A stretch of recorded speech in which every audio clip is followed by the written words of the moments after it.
Okay, so now we have come to the next topic, that is nitrogen cycle. Nitrogen cycle. You have studied water cycle. Have you studied carbon cycle? Carbon cycle. You don't remember. Okay, it will come ahead. So water cycle you have studied. Water cycle, what does it show? So water cycle means cycle of water in nature. Cycle मतलब एक उसका आपस में चक्र की तरह, एक से दूसरा, दूसरे से तीसरे, तीसरे से फिर पहला, आपस में एक साइकिल बन जाता है। उस तो किस तरह से एक, जैसे कि आपने देखा कि अर्थ के सरफेस पर वाटर है, वहाँ से इवेपोरेट करके कहाँ चला गया? एटमॉस्फेयर में चला गया। एटमॉस्फेयर में कंडेंस हुआ, फिर से वो रेन की तरह कहाँ गिरा? लैंड पर आया या माउंटेन्स पर आया। वहाँ से नदियों की तरफ फिर से कहाँ पहुँच गया? पानी ओशन में पहुँच गया। ओशन से फिर एवेपोरेट। तो इस तरह से एक सर्कुलर वे में रोटेट होता रहता है water between the oceans, land and the air और एटमॉस्फेयर। तो इसी तरह से now the cycle we are going to study is nitrogen cycle. Means the circular rotation of nitrogen between different parts of atmosphere. Okay, let us study. Our atmosphere has 78% nitrogen gas. Okay, you know this for a fact कि हमारे atmosphere में 78% लगभग nitrogen होता है।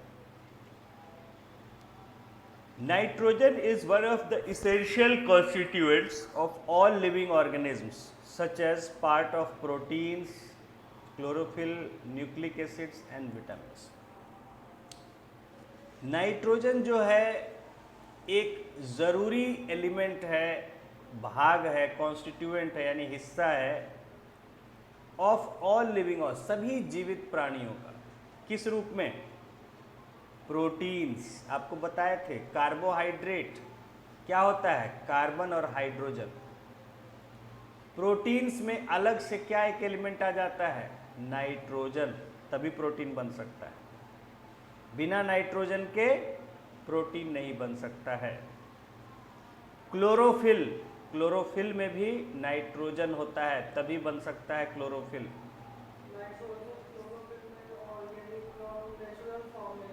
हाँ, तो chlorophyll में भी नाइट्रोजन एलिमेंट होता है। न्यूक्लिक एसिड्स, न्यूक्लिक एसिड्स हमारे सेल के अंदर, एसिड सेल के अंदर होता है, तो या हमारे बॉडी में होता है। न्यूक्लिक एसिड्स बहुत ही इम्पोर्टेंट हैं, ठीक है।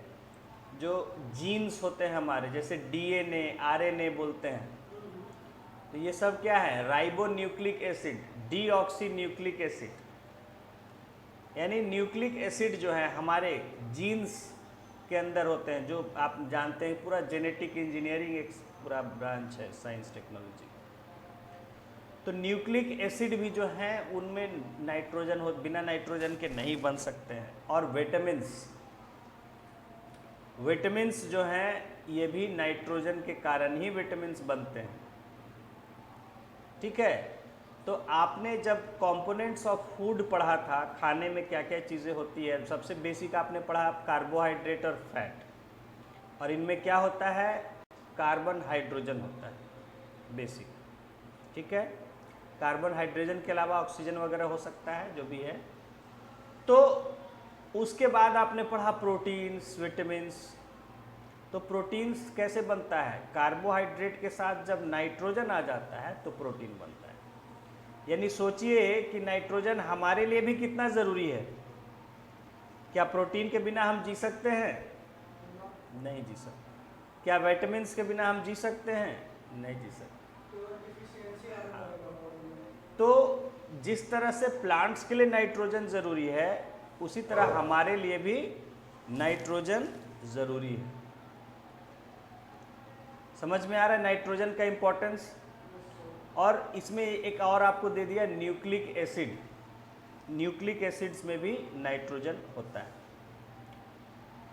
The atmospheric nitrogen can not be taken directly by plants and animals. अब आपको पता है कि एटमॉस्फेयर में तो भाई बहुत ज़्यादा नाइट्रोजन है, 78% एटमॉस्फेयर का नाइट्रोजन गैस है, गैस के रूप में। बट इसको डायरेक्टली न तो प्लांट्स ले सकते हैं न एनिमल्स ले सकते हैं। गैस है, हमारे चारों तरफ है, लेकिन उसको हम डायरेक्टली यूज़ नहीं कर सकते हैं कि सांस लिया जैसे कार्बन डाइऑक्साइड, ऑक्सीजन ये सब हो जाता है, वैसे आप नाइट्रोजन का इस्तेमाल नहीं कर सकते। Certain bacteria and blue green algae present in the soil fix nitrogen from atmosphere and convert it into compounds of nitrogen. तो नाइट्रोजन कैसे इस्तेमाल होता है? तो मैंने बताया था कि कुछ बैक्टीरिया ऐसे हैं इस नेचर में, प्रकृति में, और ब्लू ग्रीन एल्गी होता है, ये भी बताया था। तो कुछ बैक्टीरिया जो पेड़ों की जड़ों में रहते हैं और ब्लू ग्रीन एल्गी, इन दोनों में ये कैपेबिलिटी होती है, ये काबिलियत होती है कि वो एटमॉस्फेयर से डायरेक्टली नाइट्रोजन को लेके और उसको कंपाउंड में कन्वर्ट कर देते हैं। और ये कंपाउंड जो होते हैं नाइट्रोजन के, जैसे मैंने बताया था नाइट्रेट्स, नाइट्राइट्स, ये वाटर सॉल्युबल। एक बार वाटर में डिसॉल्व हो गया तो फिर उसे हम ले सकते हैं या प्लांट्स ले सकते हैं डायरेक्टली। ठीक है, जो गैस के रूप में है नाइट्रोजन हवा में, उसको हम डायरेक्टली नहीं ले सकते। ओके, तो नेचर में नाइट्रोजन को कंपाउंड में कौन कन्वर्ट करता है? बैक्टीरिया और ब्लू ग्रीन एल्गी। कभी कभार आपको इससे पहले लिखाया था कि लाइटनिंग से भी कन्वर्ट हो जाता है, लेकिन वो बहुत ज़्यादा नहीं होता है। हाँ, तो ये भी आपको बता चुके हैं कि जो बैक्टीरिया है कौन सा है, एक राइजोबियम है, ठीक है, राइजोबियम है, माइकोराइजा है, स्यूडोमोनास है, नाइट्रोसोमोनास है, कुछ बैक्टीरिया के नाम आपको लिखा चुके हैं। इसमें आपको सबसे कॉमन पूछा जाएगा राइजोबियम। हाँ, राइजोबियम पूछा जाएगा, ब्लू ग्रीन एल्गी पूछ सकते हैं। तो अब देखिए कि मान लीजिए कन्वर्ट हो गया कंपाउंड में। Once nitrogen is converted into these usable compounds, it can be utilized by plants from the soil through their root system. तो एक बार मिट्टी में घुल गया, यानी बैक्टीरिया जो है उन्होंने कन्वर्ट कर दिया कंपाउंड में, और वो कंपाउंड मिट्टी में घुल गए पानी के साथ, तो फिर उसको जो है पेड़ क्या है, अपनी जड़ों से उसको एब्जॉर्ब कर सकते हैं पानी के साथ साथ। Nitrogen is then used for synthesis of plant proteins and other compounds. अब एक बार जब पेड़ में एब्जॉर्ब हो गया नाइट्रोजन, उसके बाद उसको प्लांट जो है इस्तेमाल करता है प्लांट प्रोटीन बनाने में, यानी अपना प्रोटीन बनाने में और दूसरे कंपाउंड बनाने में। जो आपने पढ़ा, बहुत सारे कंपाउंड बनते हैं नाइट्रोजन से, विटामिन्स बनते हैं।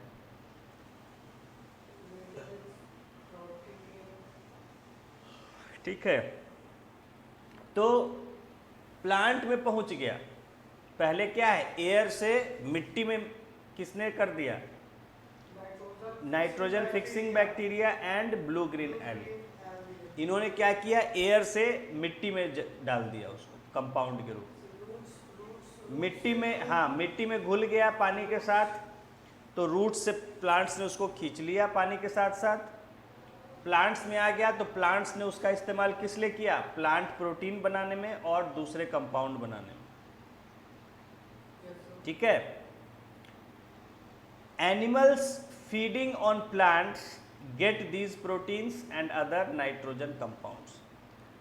तो अब इन्होंने जो कंपाउंड बनाया प्लांट्स ने, अब उन प्लांट्स को खाने वाले एनिमल्स हैं, उनमें हम भी हैं, आपको बताते हैं कि भाई ये फल खाइए, ये सब्जी खाइए, इसमें ये प्रोटीन है, इसमें ये विटामिन है, विटामिन इतने तरह के हैं, प्रोटीन इतने तरह के हैं। तो प्लांट को हम दाल खा रहे हैं तो क्या खा रहे हैं? प्लांट का पार्ट खा रहे हैं। हम फल खा रहे हैं, सब्जी खा रहे हैं, साग खा रहे हैं तो क्या खा रहे हैं? प्लांट का पार्ट खा रहे हैं। तो उन प्लांट्स ने जो प्लांट प्रोटीन जमा किया हुआ था बना के, जो विटामिन जमा किया हुआ था, जो मिनरल जमा किया हुआ था, हमने उसको खा लिया। हम इसलिए ना खाते हैं कि हमें मिलेगा प्रोटीन, विटामिन, मिनरल। साग सब्जी किस लिए खाया जाता है? फल किस लिए खाया जाता है? इसीलिए ना कि ताकत मिलेगा, न्यूट्रिएंट्स मिलेगा। तो जो प्लांट्स ने बना के रखा हुआ है प्रोटीन्स, विटामिन्स, मिनरल्स और दूसरे कंपाउंड्स, वो सब हम जब खाते हैं या हमारे तरह और भी जानवर खाते हैं तो उन्हें मिल जाता है। देखिए हाथी खाता है, कितना ताकतवर हो जाता है, बड़ा हो जाता है। छोटे छोटे जानवर खाते हैं, घोड़े खाते हैं, देखिए कितना मजबूत हो जाता है। गाय खाती है, दूध देती है।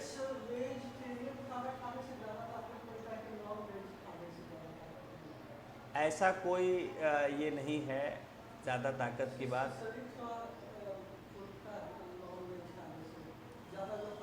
नहीं, ऐसा कोई बात नहीं। हाँ, दोनों से ही रहता है। आप किसको खा के कैसे इस्तेमाल करते हैं। वेजिटेरियन भी खा के और बैठे रहिए, काम नहीं किया तो शरीर फूल जाएगा। नॉनवेज खा के बैठे काम करेंगे, फूल जाएगा। दोनों खा के मेहनत कीजिएगा पूरे तो दुबले पतले रहिएगा, स्लिम रहिएगा, ऐसा कोई बात नहीं। ठीक है। तो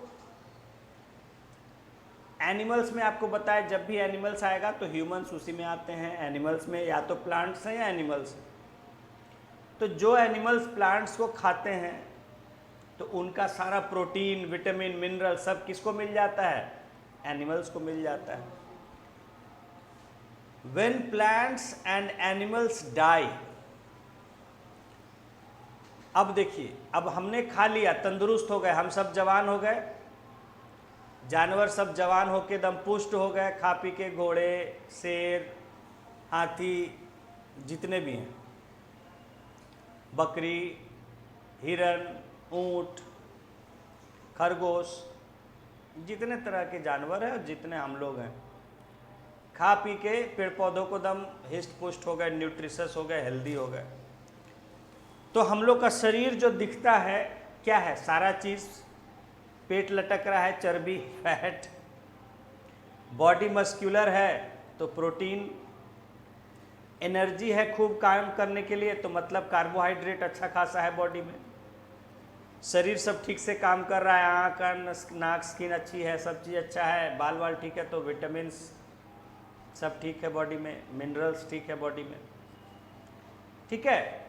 तो ये जो बॉडी बन जाता है, ये भरा हुआ है पूरा गोदाम प्रोटीन का, विटामिन का, कार्बोहाइड्रेट का, फैट का, मिनरल का।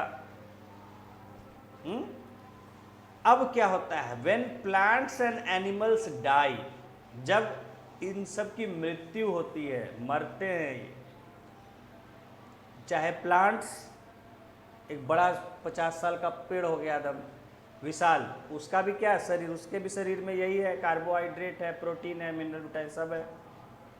आदमी हो गया 50 साल का, ग्रो कर, उसका भी यही है।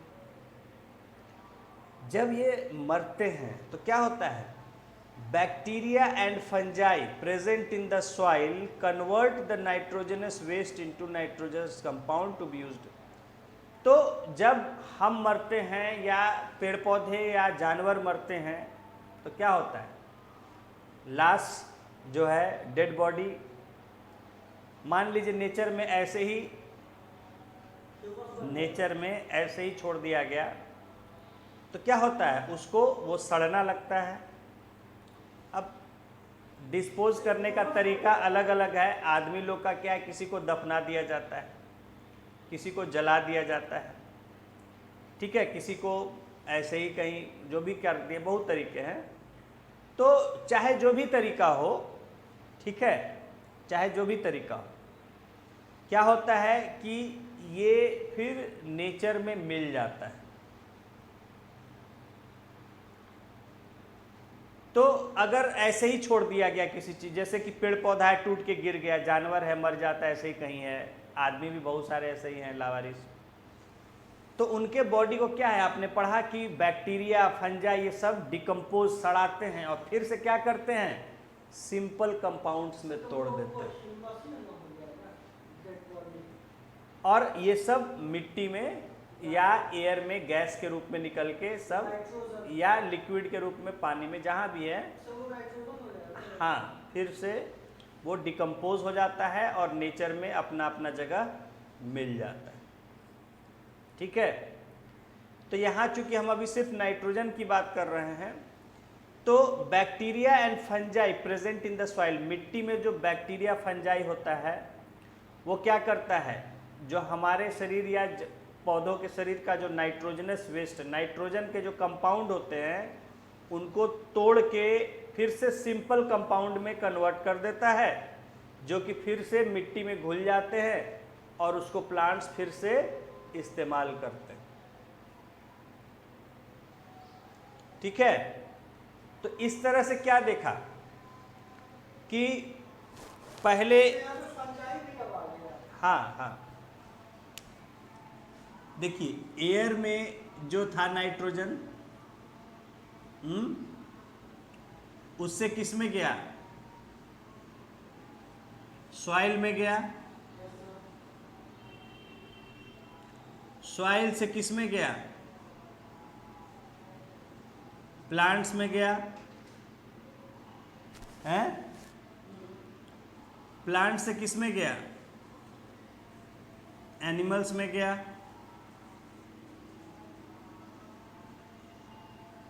एनिमल्स खाए प्लांट्स को, एनिमल्स से फिर किस में गया,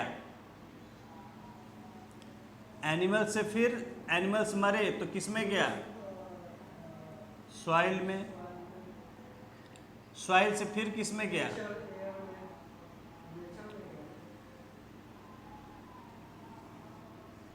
प्लांट्स।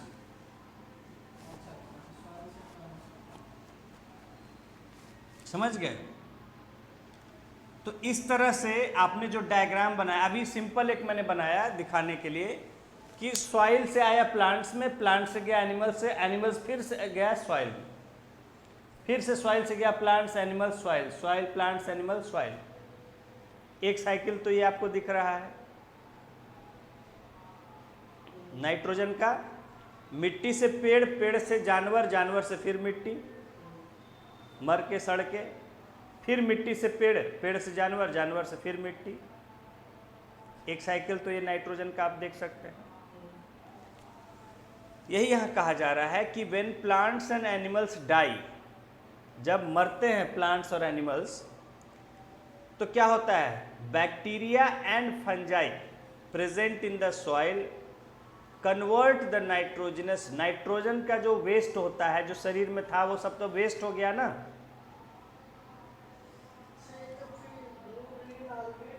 हैं? हाँ, तो ब्लू ग्रीन एल्गी तो वो नाइट्रोजन को फिक्स करता है ना, ब्लू ग्रीन एल्गी सड़ाता थोड़े है। ब्लू ग्रीन एल्गी तो एटमॉस्फेयर से जो गैस रूप में उसको सॉइल में मिला देता है। बैक्टीरिया भी और ब्लू ग्रीन एल्गी यहाँ पे दोनों। हाँ, और बैक्टीरिया का तो बैक्टीरिया सड़ाता भी है। सड़ाता भी है और हाँ, बैक्टीरिया बहुत सारे बैक्टीरिया है, उसमें कोई सड़ाता है, कोई ये करता है, अलग अलग है। फंजाई अलग अलग बहुत तरह के होते हैं। तो ये अभी हम सड़ाने वाले की बात कर रहे हैं, फिक्सेशन वाले की बात ऊपर हो गई।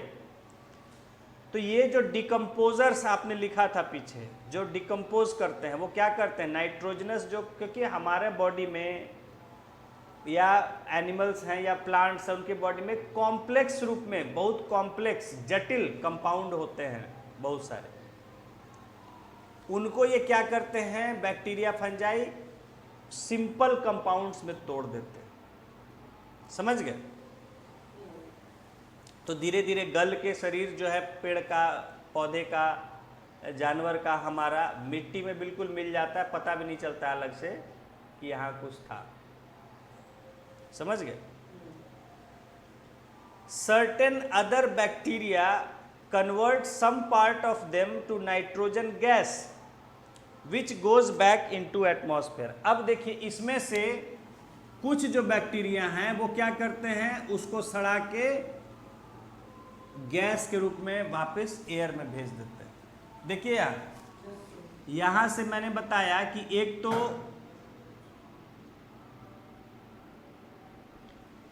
सॉइल में सड़ के वापस सॉइल से प्लांट्स में आता है, ठीक है। दूसरा कुछ जो है नाइट्रोजन गैस के रूप में ये जो है सड़ के, सॉरी यहाँ से नहीं, यहाँ से सड़ के जो है सीधे इसमें चला जाता है, एयर में चला जाता है। समझ गए? कुछ ऐसे बैक्टीरिया हैं जो उनको सीधे नाइट्रोजन गैस में सड़ा देते हैं तोड़ के, वो फिर सीधे एयर में चला जाता है। अब एयर में चला गया है, वहां से फिर वही चक्र चलेगा। बैक्टीरिया उसको सॉइल में फिक्स करेंगे, वहां से प्लांट में जाएगा, प्लांट से एनिमल्स में आएगा, एनिमल्स का फिर डेड बॉडी होगा तो सड़ेगा वो। ठीक है, समझ गए ये? As a result the percentage of nitrogen in atmosphere remains more और लेस कांस्टेंट। तो इससे क्या हो रहा है कि जो खाया वापिस से वो मिट्टी में गया या हवा में गया, तो नाइट्रोजन कहीं घट रहा है, कहीं लॉस हो रहा है? नहीं। ठीक है, हम प्लांट्स प्रोटीन बना रहा है, प्लांट सड़ जा रहा है तो फिर से वो नाइट्रोजन मिट्टी में चला जा रहा है सड़ के। प्लांट को अगर हम खा रहे हैं, हमारी मौत हो रही है, तो वो फिर से हमारा बॉडी से नाइट्रोजन या तो मिट्टी में चला जा रहा है, जला दे रहे हैं तो सीधे गैस के रूप में चला जा रहा है। डेड बॉडी को जलाने से भी नाइट्रोजन निकलता है, निकले। ठीक है, या बैक्टीरिया सड़ा रहे हैं एनिमल्स का बॉडी, हमारा बॉडी, तो वो सड़ के भी कुछ बैक्टीरिया उसको मिट्टी में वो कर दे रहे हैं, कुछ बैक्टीरिया उसको नाइट्रोजन गैस में कन्वर्ट कर दे रहे हैं, जो एयर में चला जा रहा है। यानी कहीं बाहर तो जा नहीं रहा है, यही घूम रहा है। मिट्टी से हवा, हवा से पौधे, हवा से मिट्टी, मिट्टी से पौधा, पौधा से जानवर, और इन दोनों से फिर से मिट्टी या हवा में। तो एक समझ रहे हैं, एक सर्कुलर मोशन चल रहा है नाइट्रोजन का। इसी को हम कहते हैं नाइट्रोजन साइकिल। और ये देखिए डायग्राम यहाँ आप देख सकते हैं, इसको समझ लीजिए। डायग्राम जो आपने बनाया है, इसको गोल बनाना था सर्किल के रूप में, आपने नक्शा बना दिया है, कोई बात नहीं। सबसे पहले देखिए बीच में है एटमॉस्फेरिक नाइट्रोजन, ऊपर एटमॉस्फेयर में जो नाइट्रोजन। अब वहाँ से देखिए पहले बाएं तरफ वाला देखेंगे क्या हो रहा है। एटमॉस्फेयर का नाइट्रोजन या तो लाइटनिंग के द्वारा compounds of nitrogen in soil बन जा रहा है, देख रहे हैं। लाइटनिंग के द्वारा सॉइल में, या तो मैंने बताया कि बिजली कभी कभी चमकती है, उससे भी नाइट्रोजन नाइट्रेट और नाइट्राइट में कन्वर्ट हो जाता है, जो कि सॉइल में पानी के साथ घुल जाता है। नाइट्रेट और नाइट्राइट होता है, हाँ दोनों हो सकता है, एक हो सकता है, दोनों में कोई भी हो सकता है। जब हमारे RITES, तो एक तो बिजली चमकने से होता है, दूसरा देखिए बगल में उसके है कि पानी में घुल जाएगा। हवा में नाइट्रोजन है, बारिश होती है बिजली के बाद, तो हवा जो कन्वर्ट हुआ पानी के साथ, वो मिट्टी में चला गया। दूसरा है जो देखिए नाइट्रोजन फिक्सिंग बैक्टीरिया का दिखा रहा है। एटमॉस्फेरिक ऑक्सीजन आ रहा है, देखिए नाइट्रोजन फिक्सिंग बैक्टीरिया में, वहाँ से बैक्टीरिया जो है क्या करता है, नाइट्रोजनस कंपाउंड यानी नाइट्रोजन, ये जो अभी लिखा है नाइट्रेट और नाइट्राइट में कन्वर्ट करता है। ये चला जाता है compound of nitrogen in soil, soil में आ गया, सॉइल से ऊपर देखिए चढ़ रहा है अपटेक बाय प्लांट, ऊपर आ रहा है, वहाँ से प्लांट ने उसको एब्जॉर्ब कर लिया रूट्स के द्वारा, और उसमें अपना, हाँ, उसमें अपना प्रोटीन वगैरह जो बनाना बना लिया, उसके बाद उसको खा लिया एनिमल्स, एनिमल्स ईट प्लांट्स, और ये दोनों जब मरे तो इससे जो नाइट्रोजनस वेस्ट, हाँ, nitrogenous waste from excretion and death, तो या तो जो हम निकालते हैं, पेशाब करते हैं, लैट्रिन करते हैं, उसमें नाइट्रोजन का वेस्ट रहता है, यूरिया के होता है या और कंपाउंड होता है, तो या तो हमने जो वेस्ट किया या हमारा बॉडी जब वेस्ट खुद ही बन गया, ठीक है। तो ये दोनों फिर से डीके होके क्या हुआ, फिर से compound of nitrogen in soil में चला गया, देख रहे हैं बगल से, वहां चला गया, तो एक ये कंप्लीट हो गया, ठीक है। दूसरा क्या हुआ कि compound of nitrogen in soil जो था उसको कुछ बैक्टीरिया ने सड़ा के, bacteria turn compounds of into, फिर से अब नाइट्रोजन गैस के रूप में कन्वर्ट कर दिया, जो फिर से एटमॉस्फेयर में चला गया, किनारे से देख सकते हैं दाएं में जो है। तो इस तरह से एक सर्कुलर वे में जो है एटमॉस्फेयर और सॉइल, एटमॉस्फेयर और सॉइल में घूमता रहता है नाइट्रोजन, एटमॉस्फेयर से सॉइल, सॉइल से फिर एटमॉस्फेयर। केवल बैक्टीरिया की वजह से होता है क्या? बैक्टीरिया है, फंजाई है, तो ये दोनों नेचर में नहीं रहेगा तो नाइट्रोजन नहीं बनेगा। हाँ, अभी जिस तरह से चल रहा है वैसे तो नहीं होगा, ठीक है।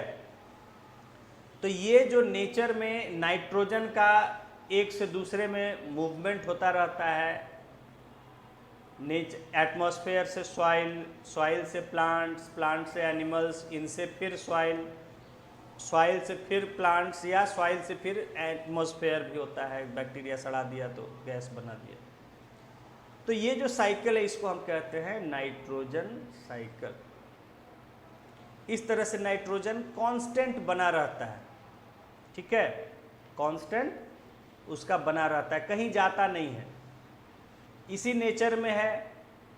गैस है, गैस से हम मिट्टी में आ रही है, मिट्टी से पेड़ पौधे प्रोटीन बना रहे हैं, उसको खा के हम ग्रो कर रहे हैं, फिर जब हम वेस्ट निकाल रहे हैं तो भी मिट्टी में जा रहा है, या फिर जब हमारा बॉडी फिर फाइनली डेड हो जा रहा है तो भी फिर से मिट्टी और हवा में जा रहा है। तो जो जहाँ था, जहाँ से लिया था वही वापस दे देते हैं। सिर्फ एक्सक्रीशन का मतलब तो केवल डिस्चार्ज होता है, या हाँ। यूरिन के रूप में या फिर फीसेस के रूप में, हाँ। कुछ भी हो सकता है एक्सक्रीट में।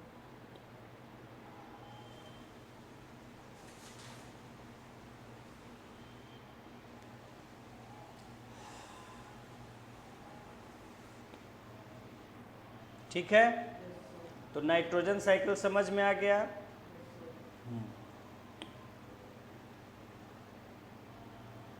इसके आपको प्रैक्टिस क्वेश्चंस भेज देंगे कुछ, उसको प्रैक्टिस कर लीजिएगा।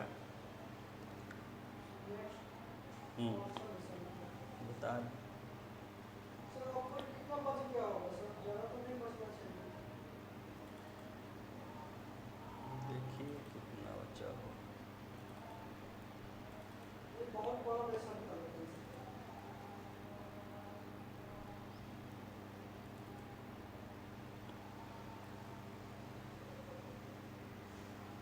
बहुत बड़ा लेसन था सर।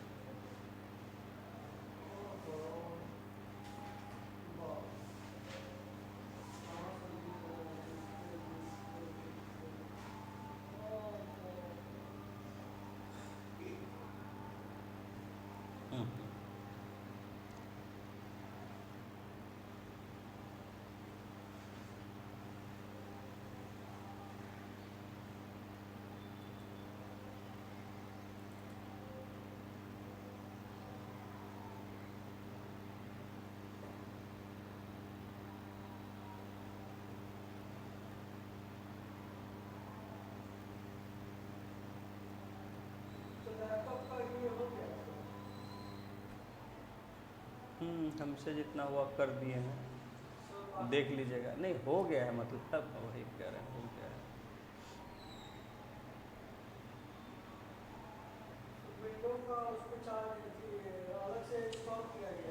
हाँ, विंडोज़ एक्टिवेशन उसका ओरिजिनल सॉफ्टवेयर किए हैं, इसलिए कि ओरिजिनल रहने से आपको आगे से वायरस वगैरह नहीं लगने देगा। ठीक है। तो ऐसे पेन ड्राइव जो हम लगाते हैं कहीं पे, हाँ, नहीं, पेन ड्राइव से नहीं होता है, इंटरनेट से आ जाता है वायरस। पेन ड्राइव से थोड़े है ज़रूरी। आप देखिए आज के डेट में हैं, चलेगा इंटरनेट। हाँ, इंटरनेट चलाने में प्रॉब्लम नहीं है। प्रॉब्लम ये होता है कि बहुत सारा हम वेबसाइट पर जाते हैं वीडियो वगैरह देखने के लिए या एंटरटेनमेंट के लिए, तो वहीं ये वायरस रहता है। वहाँ से जब आप कोई वीडियो कोई देखते भी हैं तो आपको तो नहीं पता चलता है। अच्छे अच्छे जब कंप्यूटर जानकार लोग को नहीं पता चलता है तो आपको कहाँ से चलेगा। आप क्लिक कर देते हैं कोई लिंक को, वो वायरस आ जाता है। समझ गए। आप कोई वीडियो देखने के लिए या कोई गेम डाउनलोड करने के लिए, ठीक है, हाँ, बहुत सारा आज मतलब इतना इनका धंधा है ये पूरा, क्या बताएं। तो ये धंधा है कंप्यूटर वालों का, आपको वायरस फैला देगा, फिर आप एंटीवायरस खोजते फिरिएगा, उससे खरीदिएगा एंटीवायरस। समझे। एंटीवायरस और मतलब जो भी कहिए, कुछ खुराफात भी लोगों का होता है, कुछ बिजनेस के लिए करते हैं कि भाई कंप्यूटर ख़राब नहीं होगा तो हमारा बिकेगा कैसे, काम कैसे होगा एंटीवायरस, तो जान के वायरस छोड़े रहते हैं। समझ। तो हम लोग को नहीं समझ में आता, इतना बड़ा इनका है कि क्या कहें। तो आप पेन ड्राइव से नहीं, इंटरनेट विज़िट करिएगा, साइट यहाँ वहाँ जाइएगा तो आपको निश्चय है उसमें वायरस लग जाता है। उसके प्रोटेक्शन के लिए विंडोज़ ने बहुत कदम उठाए हैं, अपने सॉफ्टवेयर में देता है, बहुत सारा प्रोटेक्शन का मैकेनिज़्म देता है ताकि वो जो है आपका प्रोटेक्टेड रहे आपका। लेकिन फिर भी जानते हैं कि चोर हमेशा पुलिस से ज़्यादा काबिल होता है। हाँ, लगा देता है। उसमें यही है कि अपना, तो उसमें आज एक आध आपको हम एंटीवायरस वो कर देंगे, तो आज उसको, एंटीवायरस एक हाँ डालने से हाँ समझना पड़ेगा, वो हाँ, बेकार है क्या? नहीं अब हम तो नहीं देख रहे हैं क्योंकि वो तो हम नहीं जान रहे हैं कौन सा आप डाले थे नहीं थे, वो तो ख़त्म हो गया हैं। आज नहीं नहीं, वो कंप्यूटर तो आपका बूट ही नहीं हो रहा था तो हम देखते कहाँ। तो उसमें एक आज कर देंगे। हमारा ही भारी प्रॉब्लम हो गया कंप्यूटर में, तो चूँकि मेरा जो बेस था वही चला गया, उस कंप्यूटर ही नहीं मेरा ऑन हो रहा, तो कुछ वही नहीं हो रहा।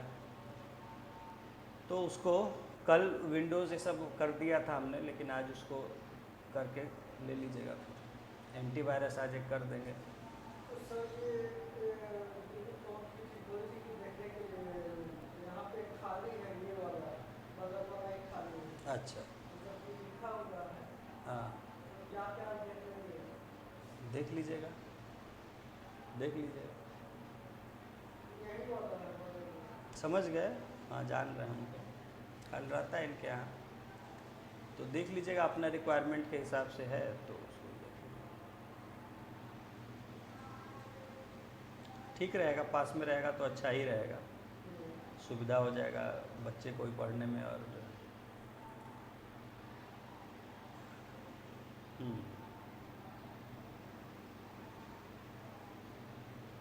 चलिए नेक्स्ट चैप्टर लिखेंगे।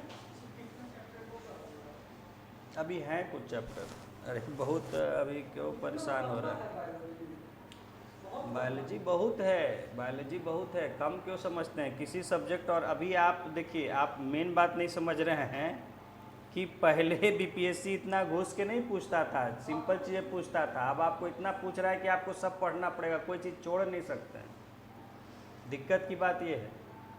और अभी का तो पेपर जो लिया है उसको देख के तो और हम बहुत परेशान हैं।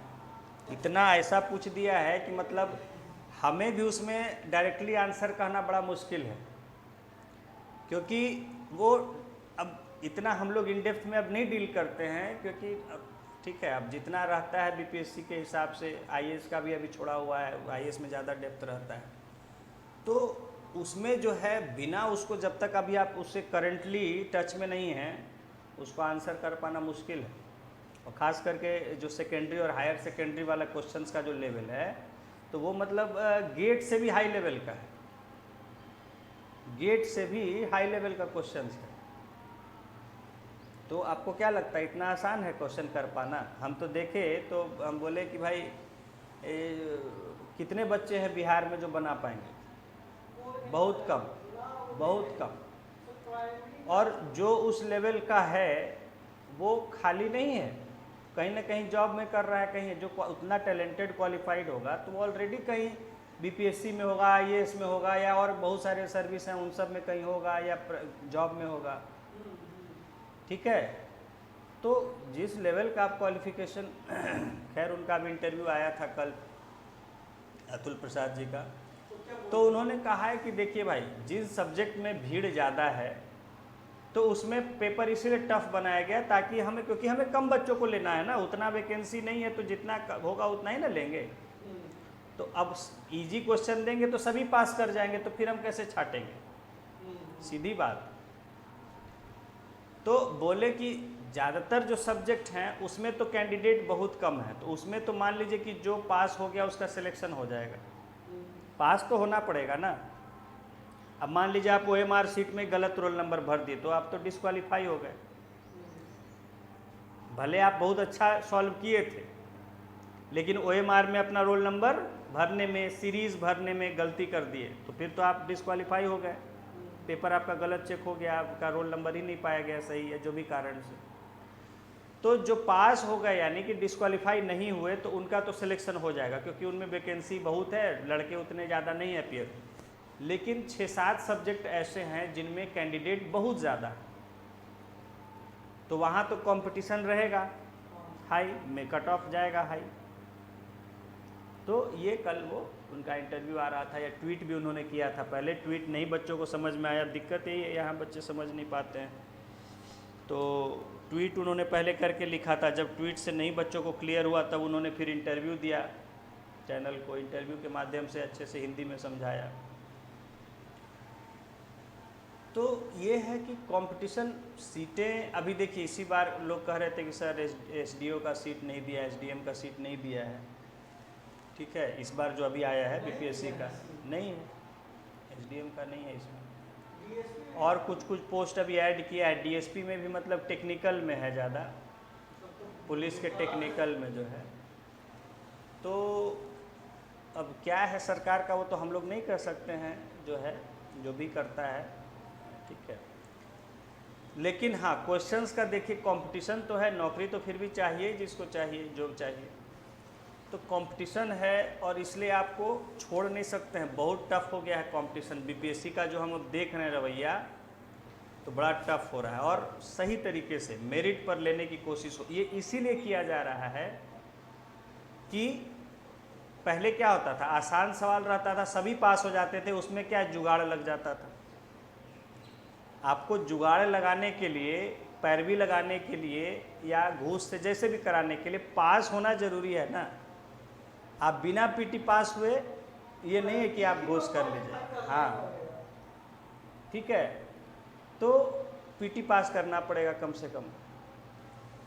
अब क्या कर दिया है कि अभी जैसे क्वेश्चन इतना टफ किया कि बहुत कम लोग, मेरिट वाले ही लोग पास कर पाएंगे, तो उन सब का चांस, उस पर कंट्रोल करना चाह रही है सरकार, समझ रहे हैं, इसलिए ये सब किया जा रहा है।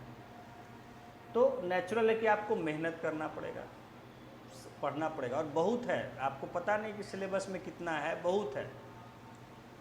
तो पहले बच्चे थोड़ा सा पढ़ के चले जाते थे कि यही सब पूछता है, बीपीएससी भी उतना ही पूछता था, तो काम चल जा रहा था। अभी हम जो सवाल देख रहे हैं तो हम तो बिल्कुल शॉक्ड हो गए, रियली आई वॉज शॉक्ड कि भाई बताइए सवाल ऐसा ऐसा पूछ रहा है, उसको प्राइमरी में पढ़ाना है उसको। लेकिन अब ठीक है भाई, एक्सपेक्टेशन जो है, बोर्ड चाहता है कि अच्छे टीचर ले, क्वालिफाइड लोग ले, जो वास्तव में अच्छे हो टीचर लाए। ठीक है, जैसे हमारे साथ एक टीचर थे वहाँ, तो बताइए अभी वो अपनी बच्ची को दिलाने लाए थे एग्ज़ाम, और वो भी सारे सवाल बना ले रहे थे। हम लोग डिस्कस कर रहे थे बैठ के, हमसे तो इसमें काफ़ी ज़्यादा थे, तो वो भी, लेकिन जबकि वो भी प्राइमरी सेकेंडरी के ही टीचर हैं, सेकेंडरी के टीचर हैं, थे, तो सोची कि वैसे भी टीचर हैं, वो बोले कि हम पढ़ाते हैं बाकायदा और बड़ी मेहनत करनी पड़ती है पढ़ाने के लिए, लेकिन हम उनका देखे कि नहीं, नॉलेज उनका लेवल अभी भी मेंटेन किया हुआ, और सुन रहे थे, सॉल्यूशन वगैरह देख रहे थे, डिस्कस कर रहे थे। तो ऐसे भी हैं, तो अच्छे टीचर लेना चाहते हैं बीपीएससी। तो उसी तरह यहाँ भी देखिए एग्ज़ाम में पेपर देखिए टफ होता जा रहा है, तो इसलिए छोड़ नहीं हम लोग सकते हैं, जो सिलेबस में है उसको तो पढ़ना ही पड़ेगा, क्योंकि कंपटीशन बहुत कड़ा होता जा रहा है। चलिए next chapter, chapter 7, conservation of plants and animals.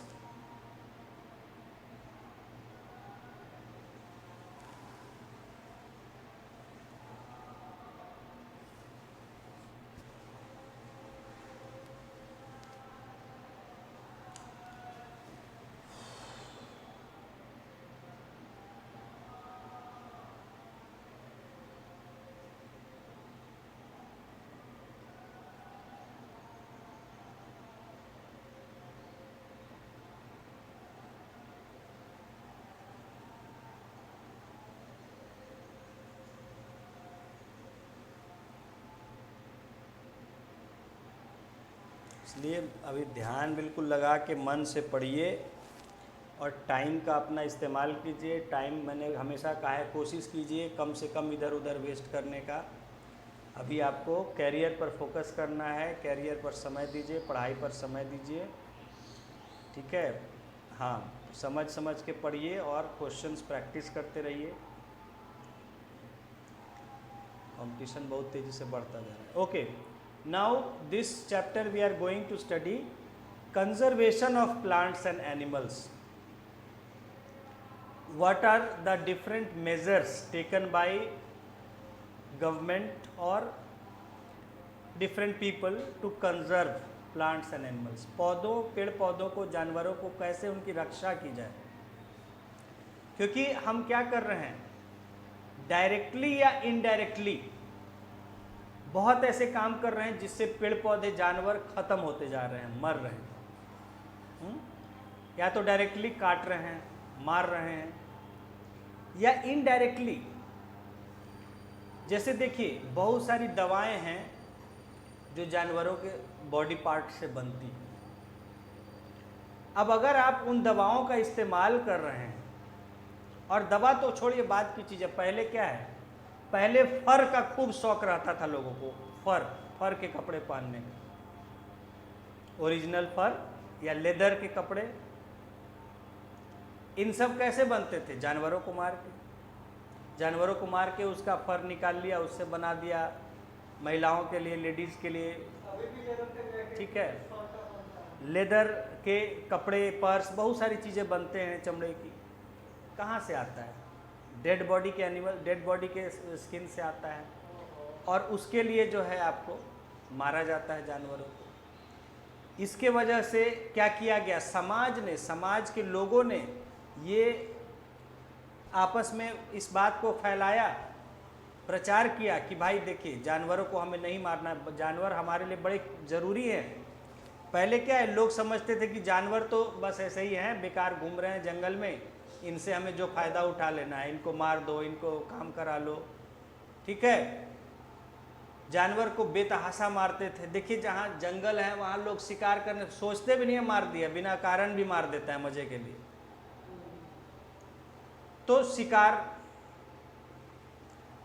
और उसके बाद जब उनकी संख्या घटने लगी, उसका प्रभाव पड़ने लग गया, तब उनको समझ में आया कि भाई जानवर तो हमारे लिए बहुत ज़रूरी है, जानवर के बिना हम ही जीवित नहीं रह पाएंगे। तो यही लोग, इन्होंने जब खुद उस बात को समझा तो दूसरे लोगों को भी बताया कि जानवरों को बचाना ज़रूरी है, जानवरों को हमें बेतहाशा नहीं मारना चाहिए। तो उसके लिए क्या है, बहुत सारे कदम उठाए गए कि भाई लेदर को बायकाट किया गया, धीरे धीरे फर का बायकाट किया गया कि फर हमें नहीं पहनना चाहिए, और अगर फर है शौक फिर भी, तो उसका आर्टिफिशियल हम बनाएं तरीक़ों से, जानवरों उसका डायरेक्टली इस्तेमाल। तो बहुत सारे पेटा संगठन है इंडिया का, एक ये है, क्या नाम है, ग्रीन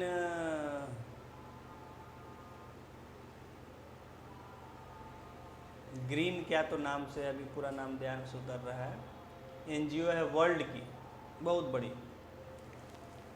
तो वो जो है ये सब इनके प्रोटेक्शन के लिए काम करते हैं। देशों में जगह जगह मैसेज देते हैं कि हमें प्लांट्स को बचाना चाहिए, एनिमल्स को बचाना चाहिए।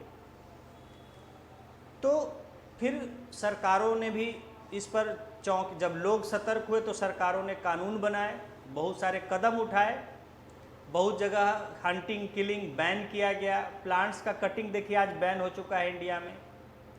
आज कई सारे प्लांट्स जो हैं, इनको इम्पोर्टेंट जो हैं, उनको डिक्लेयर किया जाए, उनको इलीगल है, आप गिरफ्तार हो जाइएगा, आपको पुलिस देख लेगी तो काटते हो, कड़े सजा है उसमें, ठीक है। तो ये सब और फिर कई सारे बनाए गए, पढ़ेंगे, नेशनल पार्क, सेंचुरी, ये सब बनाए गए ताकि वहाँ जानवरों को सुरक्षित रखा जा सके। ये सब कदम उठाए गए, इनके बारे में हम लोग जानेंगे, ठीक है। तो जैसे अभी हमने कुछ समय पहले चैप्टर पढ़ा था जिस फॉरेस्ट के बारे में पढ़ा था, फॉरेस्ट का इम्पोर्टेंस हमने जिसमें पढ़ा था, we studied the importance of trees and animals, okay. वहाँ हमने डिफॉरेस्टेशन के बारे में भी पढ़ा कि फॉरेस्ट को कट करने के क्या क्या नुकसान हैं। लिखिए 7.1 first topic,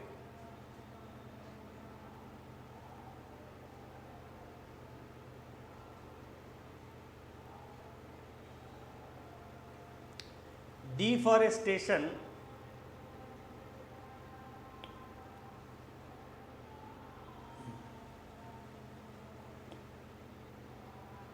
and its causes.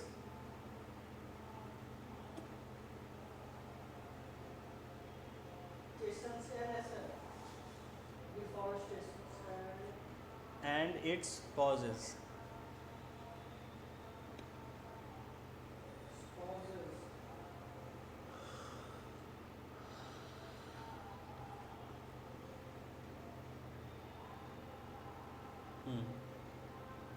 लिखिए, deforestation means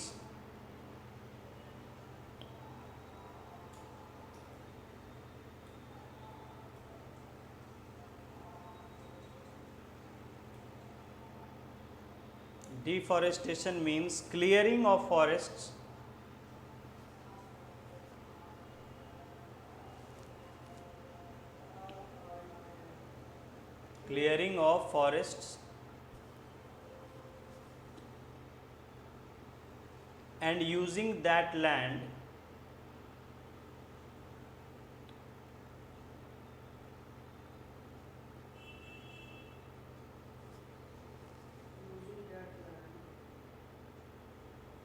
for other purposes.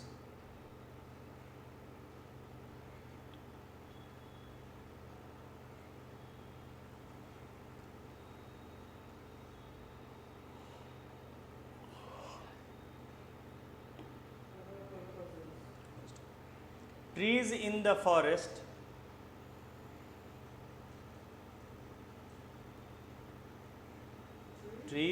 the forest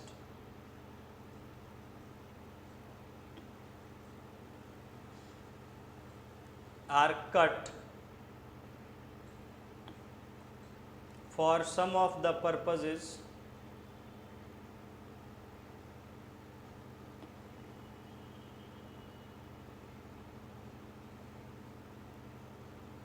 given below.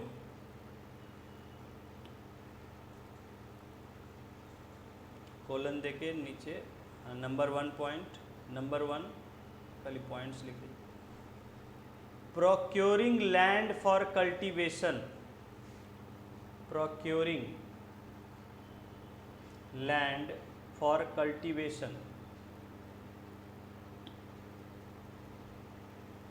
यानी खेती करने के लिए। हम ज़मीन खेती करने के लिए आवश्यकता होती है ज़मीन, तो उसके लिए हम जंगल काट के साफ कर देते हैं, पेड़ पौधों को साफ। प्रोक्योरिंग समझते हैं? हाँ, उपलब्ध कराना। हाँ, हैं कल्टीवेशन खेती होता है।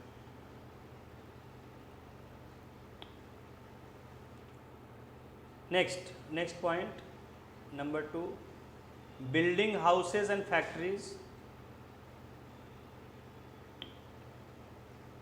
Building houses and factories.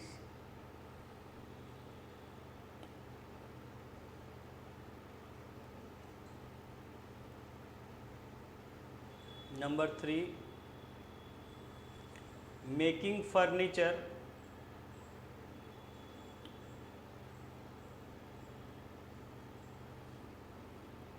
Making furniture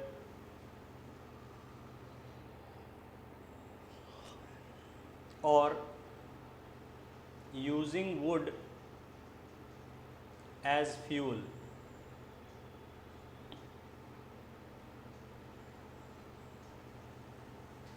okay,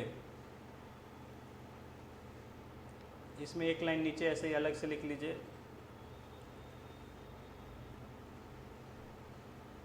some natural causes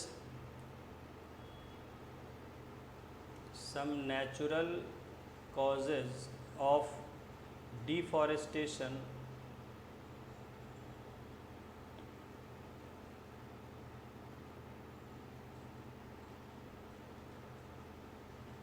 are forest fires,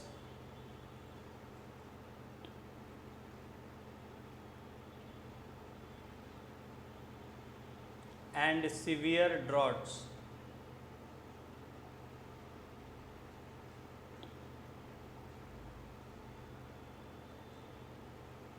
And severe droughts. HDS, droughts। ठीक है, तो कभी कभी क्या होता है कि अपने आप भी जंगलों में आग लग जाती है, या कभी तो आदमियों की गलती से भी लगता है कि कहीं जला हुआ कुछ छोड़ दिया, आग बुझाए नहीं, या सिगरेट वगैरह कहीं गिरा दिए और उससे सूखे हुए पत्ते रहते हैं, आग पकड़ लिया। जंगल में, जंगल की बात हुई, जंगल में, खेत में भी तो, खेतों में भी तो लग जाती है कभी कभी गलती से, ऐसे कम लगती है खेतों में। जंगलों की बात हो रही है कि जंगलों में कई बार लग जाती है या अपने आप आग लग जाती है। देखते हैं न्यूज़ में आता है हर साल, ऑस्ट्रेलिया में, अमेरिका में आग लग जाती है बड़े। एंड ड्रॉट्स, सूखा पड़ जाता है तो उनमें भी जो है पेड़ जो है कट जाते हैं, काट दिए जाते हैं। नाउ नेक्स्ट टॉपिक 7.2, छोटे छोटे तो हैं। 7.2, कॉन्सिक्वेंसेज ऑफ डिफॉरेस्टेशन। इससे प्रभाव क्या होता है जंगलों को काटने से?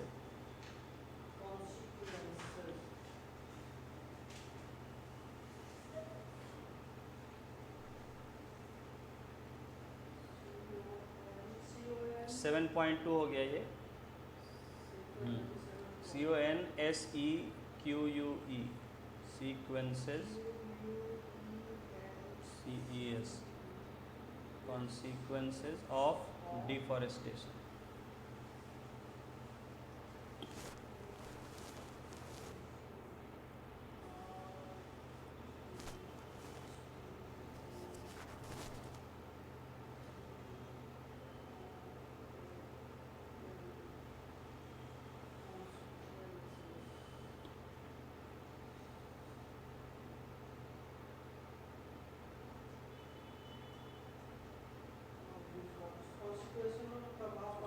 प्रभाव, नतीजे,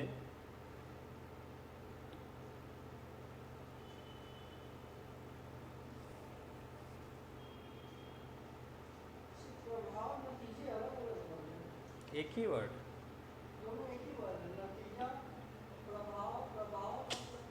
अरे सेंस एक ही हुआ, ठीक है। सेंस यहाँ पर एक ही है कि उसका प्रभाव क्या पड़ रहा है या उसके कारण क्या हो रहा है, क्या नतीजा हो रहा है। हाँ देखिए, लिखिए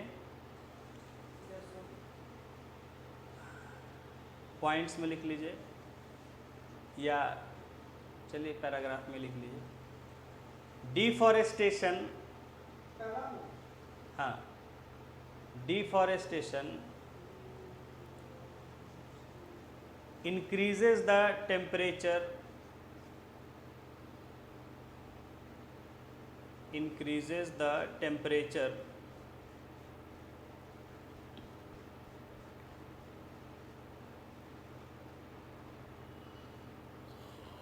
and pollution level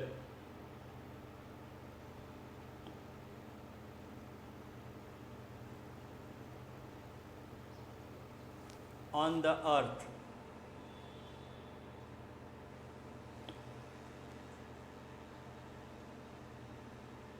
इसको अब इसे कभी बंद कर लीजिए तो दोनों को नहीं, इसको खाली बंद कर लीजिए, इन्वर्टर पर है, लाइट आ जाता है, जला लीजिएगा फिर से।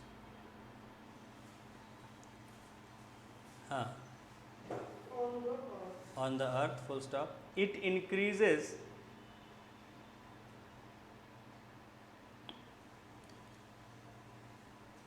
the level of carbon dioxide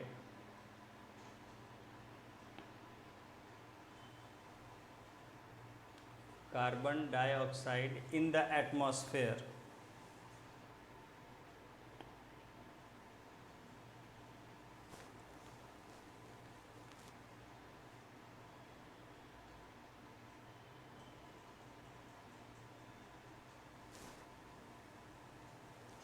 ठीक है, नेक्स्ट लाइन से लिख लीजिए, नीचे से नेक्स्ट लाइन, ग्राउंड वाटर, यहाँ से हाँ बस नीचे से नेक्स्ट लाइन में लिख लीजिए, हाँ, ground water level also gets lowered,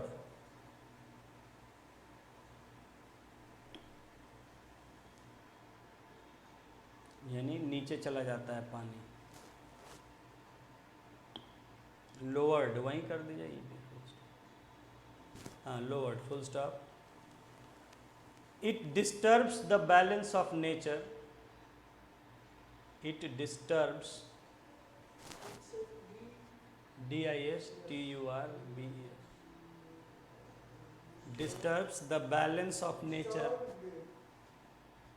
disturb the balance of nature, ठीक है, ठीक,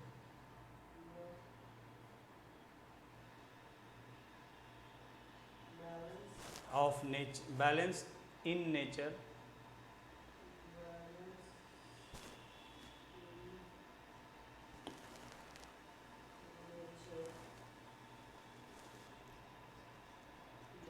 full stop, cutting of trees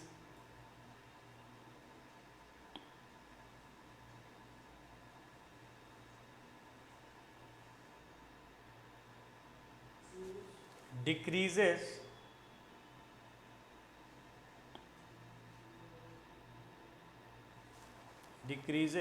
rainfall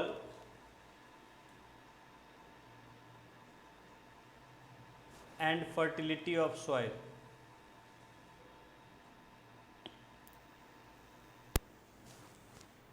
आ गया, चला लिया, fertility of soil, full stop।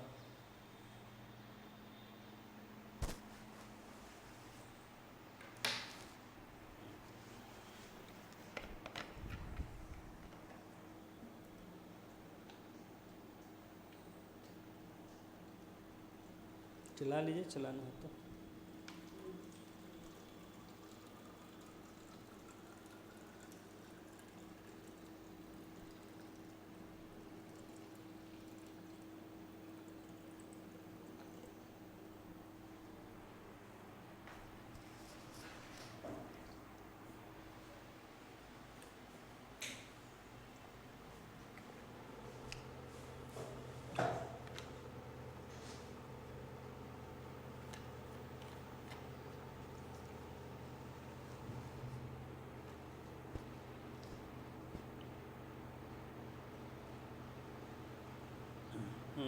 soil, full stop, there will be, next line से लिखेंगे नीचे,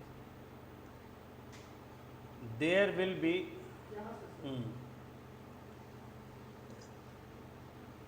increased chances of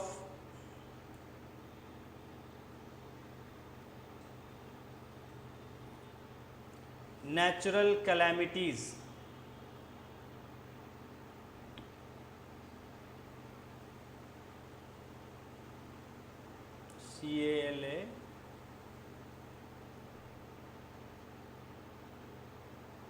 CALAMITIES, calamities such as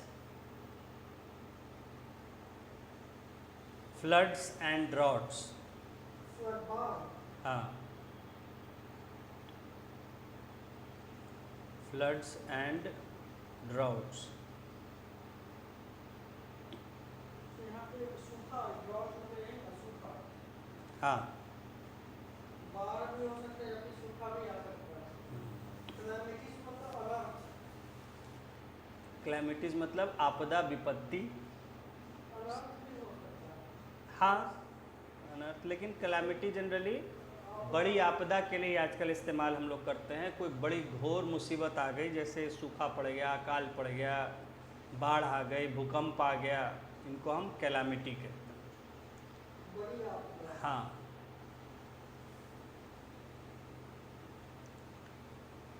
ठीक है। अब इसको हम लोग एक्सप्लेनेशन में लिखेंगे, कैसे कैसे होता है, लिखिए।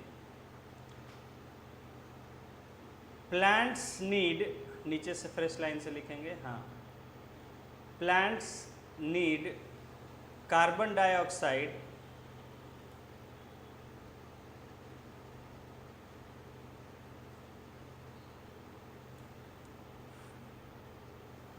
Dioxide for photosynthesis,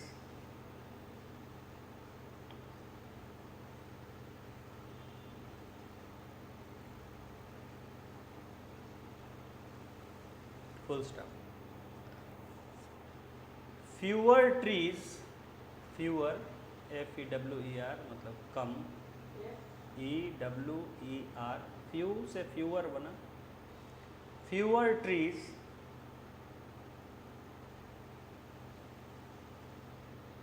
would mean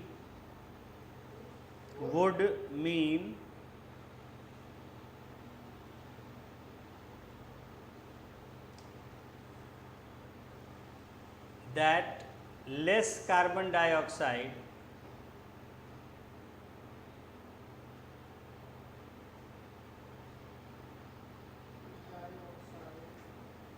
will be used up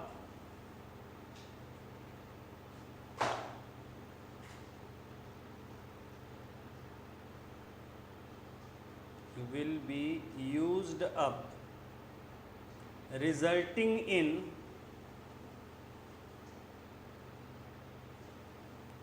its increased amount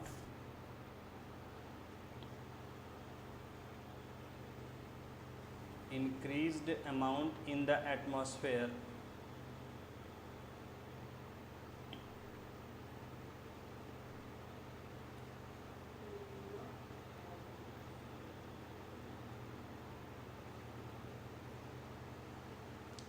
this will lead to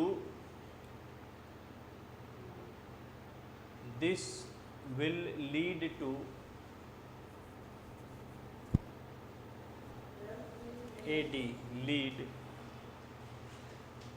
ऐसा करेगा, होगा, lead to global warming, capital से अंडरलाइन कर लेंगे, ग्लोबल वार्मिंग अंडरलाइन कर लेंगे।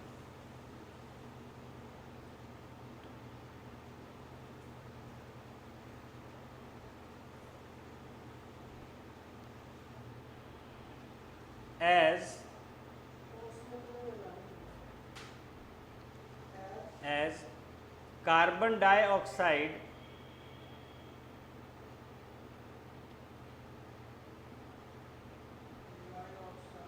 traps the heat rays,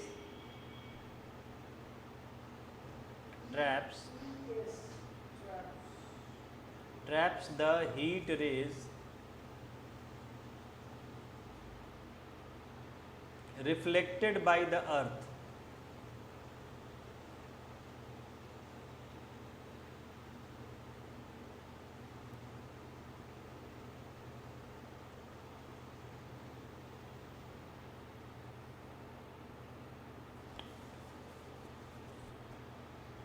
full stop.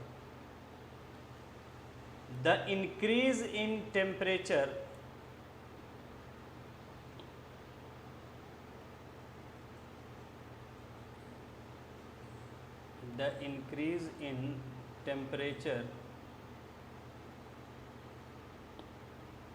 on the earth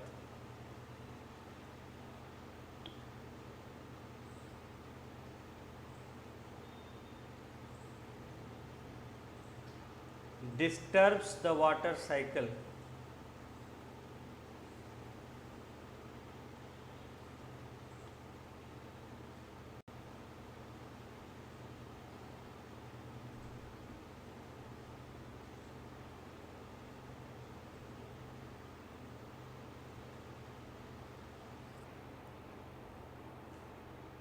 The water cycle and may reduce rainfall.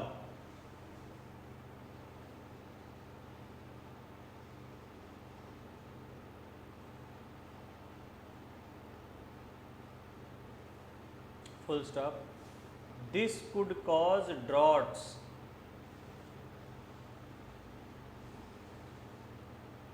This could cause droughts. DROUGHTS. Droughts underline कर देंगे. सूखा, अकाल.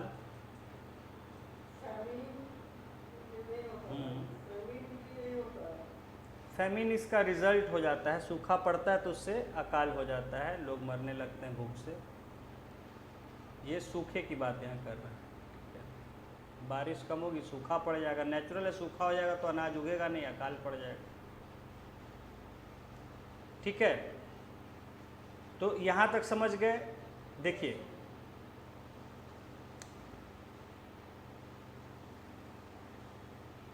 क्या क्या है. देखिए, पहले अभी तक समझ लेते हैं, फिर आगे बढ़ते हैं. देखिए, deforestation increases the temperature and pollution level on the earth. पेड़ पौधे कट जाएंगे, जंगल कट जाएंगे तो सीधा सीधा क्या है, उससे टेम्परेचर बढ़ जाता है. क्यों?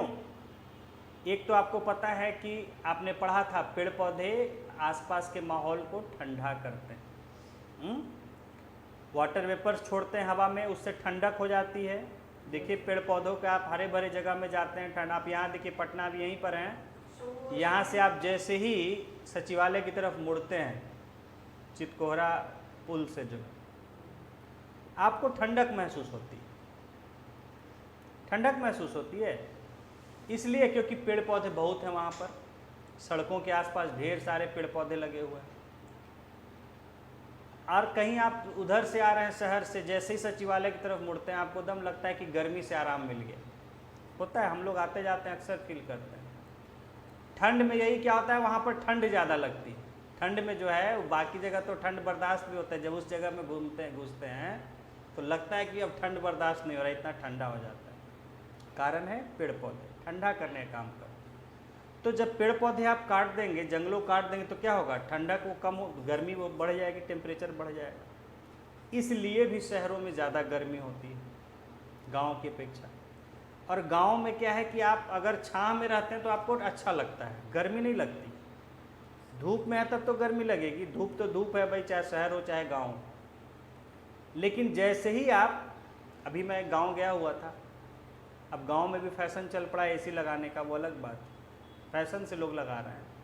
लेकिन जो लोगों ने कहा कि गांव में कोई दिक्कत नहीं है, आप छांव में बैठ गए, फर्स्ट क्लास ठंडी हवा चलती, आराम मिलता है. हाँ, छां जो है, पेड़ रहेंगे तो छां भी रहेगी. तो वहाँ के लिए पंखा ही बहुत है. पंखा ही काफ़ी सफिशिएंट हो जाता है. अगर पंखा लगा हुआ है घर में तो बहुत अच्छा है. या ऐसे तो पेड़ के ही नीचे बैठ के लोग, इतना अच्छा खेतों से ठंडी हवा आती है. तो वो आपने काट दिए, शहरों में नहीं है तो गर्मी. बाहर निकलिए, जहाँ जाइए गर्म ज़मीन पर चलते रहिए. सड़कों पे तो आके बुरा हाल, सड़क तो इतने गर्म हो जाते हैं कि लगता है हाथ पैर को जलाने लगते हैं अगर आप गाड़ी चला रहे हैं. तो deforestation increases the temperature and pollution level on earth. आपको ये भी बताया था जब फॉरेस्ट और पेड़ पौधों के बारे में पढ़ रहे थे कि ये क्या करते हैं, डस्ट को पकड़ लेते हैं।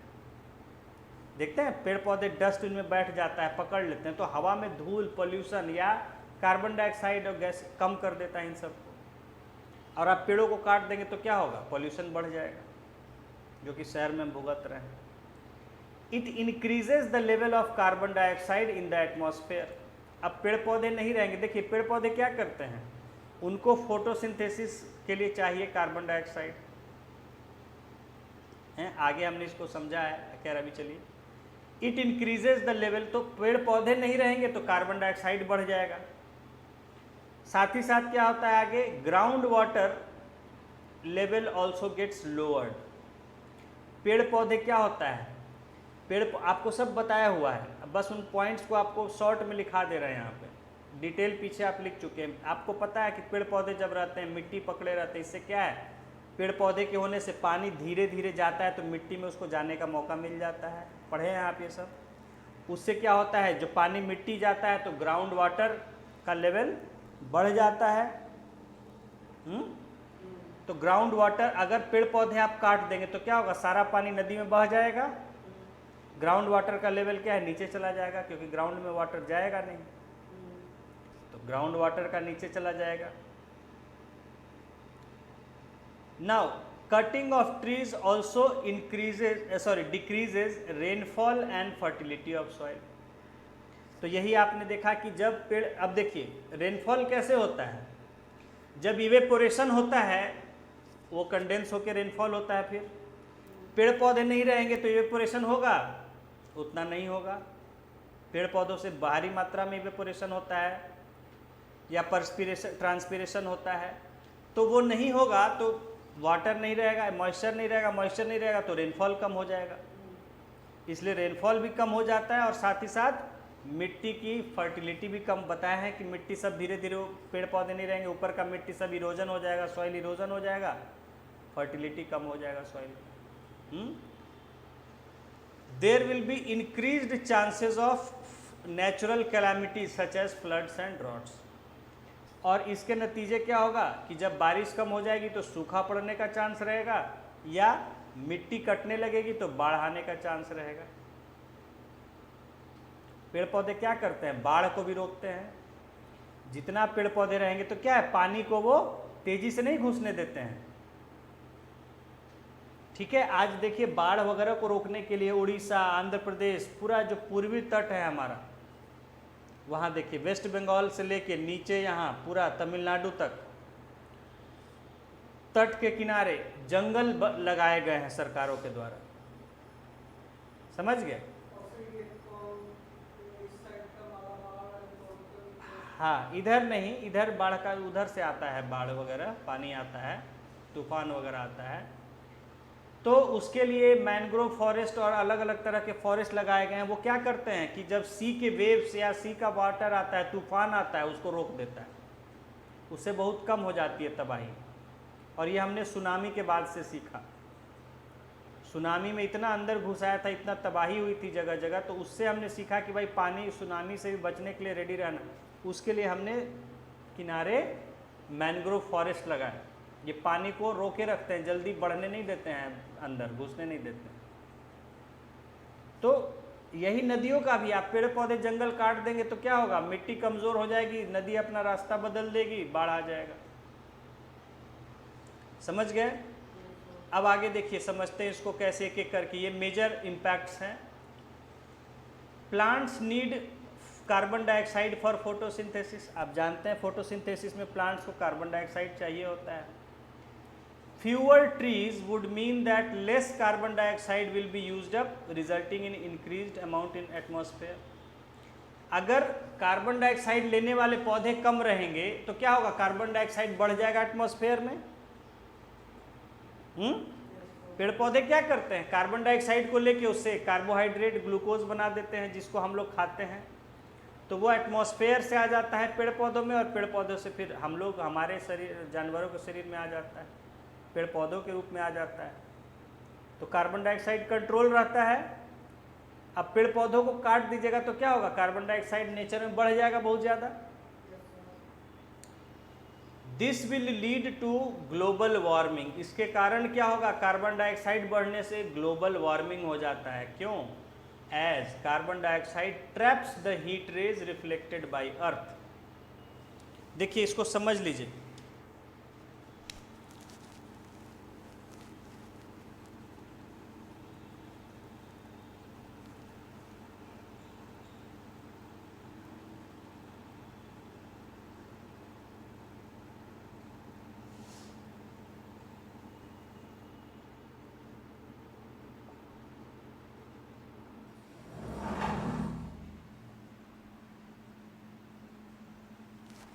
अर्थ है, अर्थ के चारों ओर एटमॉस्फेयर है, एटमॉस्फेयर में कार्बन डाइऑक्साइड है, सन है, सन से हीट आता है। ये कार्बन डाइऑक्साइड क्या करता है कि गर्मी को अंदर आने तो देता है लेकिन वापस बाहर पूरा नहीं जाने देता है। कार्बन डाइऑक्साइड तो आ सकता है लेकिन वापस नहीं जा सकता। कार्बन डाइऑक्साइड नहीं, हीट, हीट को आने तो देता है। क्या कारण से? ओजोन लेयर या फिर क्या कारण हो सकता है? कार्बन डाइऑक्साइड, कार्बन डाइऑक्साइड का लेयर होता है ना, कार्बन डाइऑक्साइड होता है एटमॉस्फेयर में, तो कार्बन डाइऑक्साइड का ये प्रॉपर्टी होता है। नाइट्रोजन का प्रॉपर्टी नहीं है केवल नहीं, कार्बन डाइऑक्साइड का, अच्छा कि वो हीट को आने तो देता है, पूरा का पूरा वापस बाहर नहीं जाने देता है, कुछ परसेंट उसका रोक लेता है। ठीक है, आधा की कुछ ही। आधा नहीं, थोड़ा आधा तो होगा तो तब के कभी का जल गया होता, उतना हीट नहीं। इसी को हम कहते हैं ग्रीन हाउस इफेक्ट।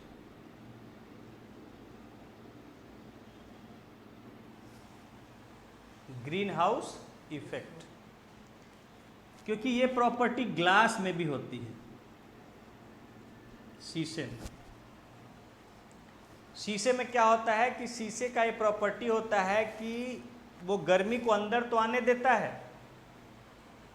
लेकिन अंदर से बाहर पूरा नहीं जाने देता है।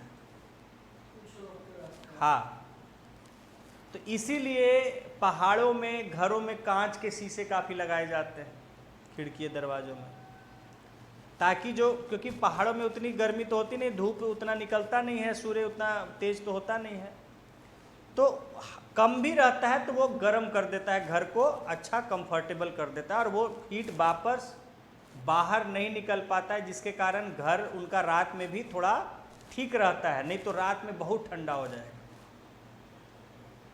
जब सन नहीं होता है। तो पहाड़ों में इसी कारण ग्लास के विंडोज़, डोर्स यूज़ करते हैं, और ग्रीन हाउस बनाए जाते हैं ऐसी जगहों पे जहाँ ज़्यादा सूरज नहीं उगता है, धूप नहीं होती है, ग्लास के हाउसेस बनाए जाते हैं, उनमें पेड़ पौधों को उगाया जाता है। तो ग्लास की होने की वजह से जो गर्मी है सन की वो अंदर तो आ जाती है, लेकिन तो उससे पेड़ पौधों के आसानी से ग्रो कर जाते हैं, इसीलिए ग्रीन हाउस इफेक्ट नाम पड़ा ग्रीन हाउस से। और ग्रीन हाउस कैसे बनता है? ग्लास के कारण बनता है। इसी वजह से जो हमारी गाड़ी, देखिए कभी आप कार देखे होंगे खड़ी रहती है धूप में, बंद है सब शीशे, आप जाते हैं उसको खोलते हैं, बैठते हैं, आपको बाहर से भी 5 गुना ज़्यादा अंदर गर्म लगता है, इतना गर्म हो जाता है। कभी देखिएगा धूप में आपने खड़ा कर दिया है तो बाहर जितनी गर्मी होगी सो होगी, अंदर जाएंगे उससे भी बहुत ज़्यादा गर्मी होती है। तो आप तेज़ी से शीशों को खोलते हैं, एसी चलाते हैं कि अरे बाप रे इतना तप गया, ठंडा। वो तपता इसी कारण से है, शीशे की वजह से, क्योंकि शीशे से गर्मी अंदर तो चली जाती है सूरज की गर्मी से, लेकिन वो बाहर नहीं उसको निकलने देता है, तो अंदर बढ़ता जाता है, बढ़ता जाता है। और इसलिए बाहर का टेम्परेचर 40 होगा तो अंदर हो जाएगा 60, 50।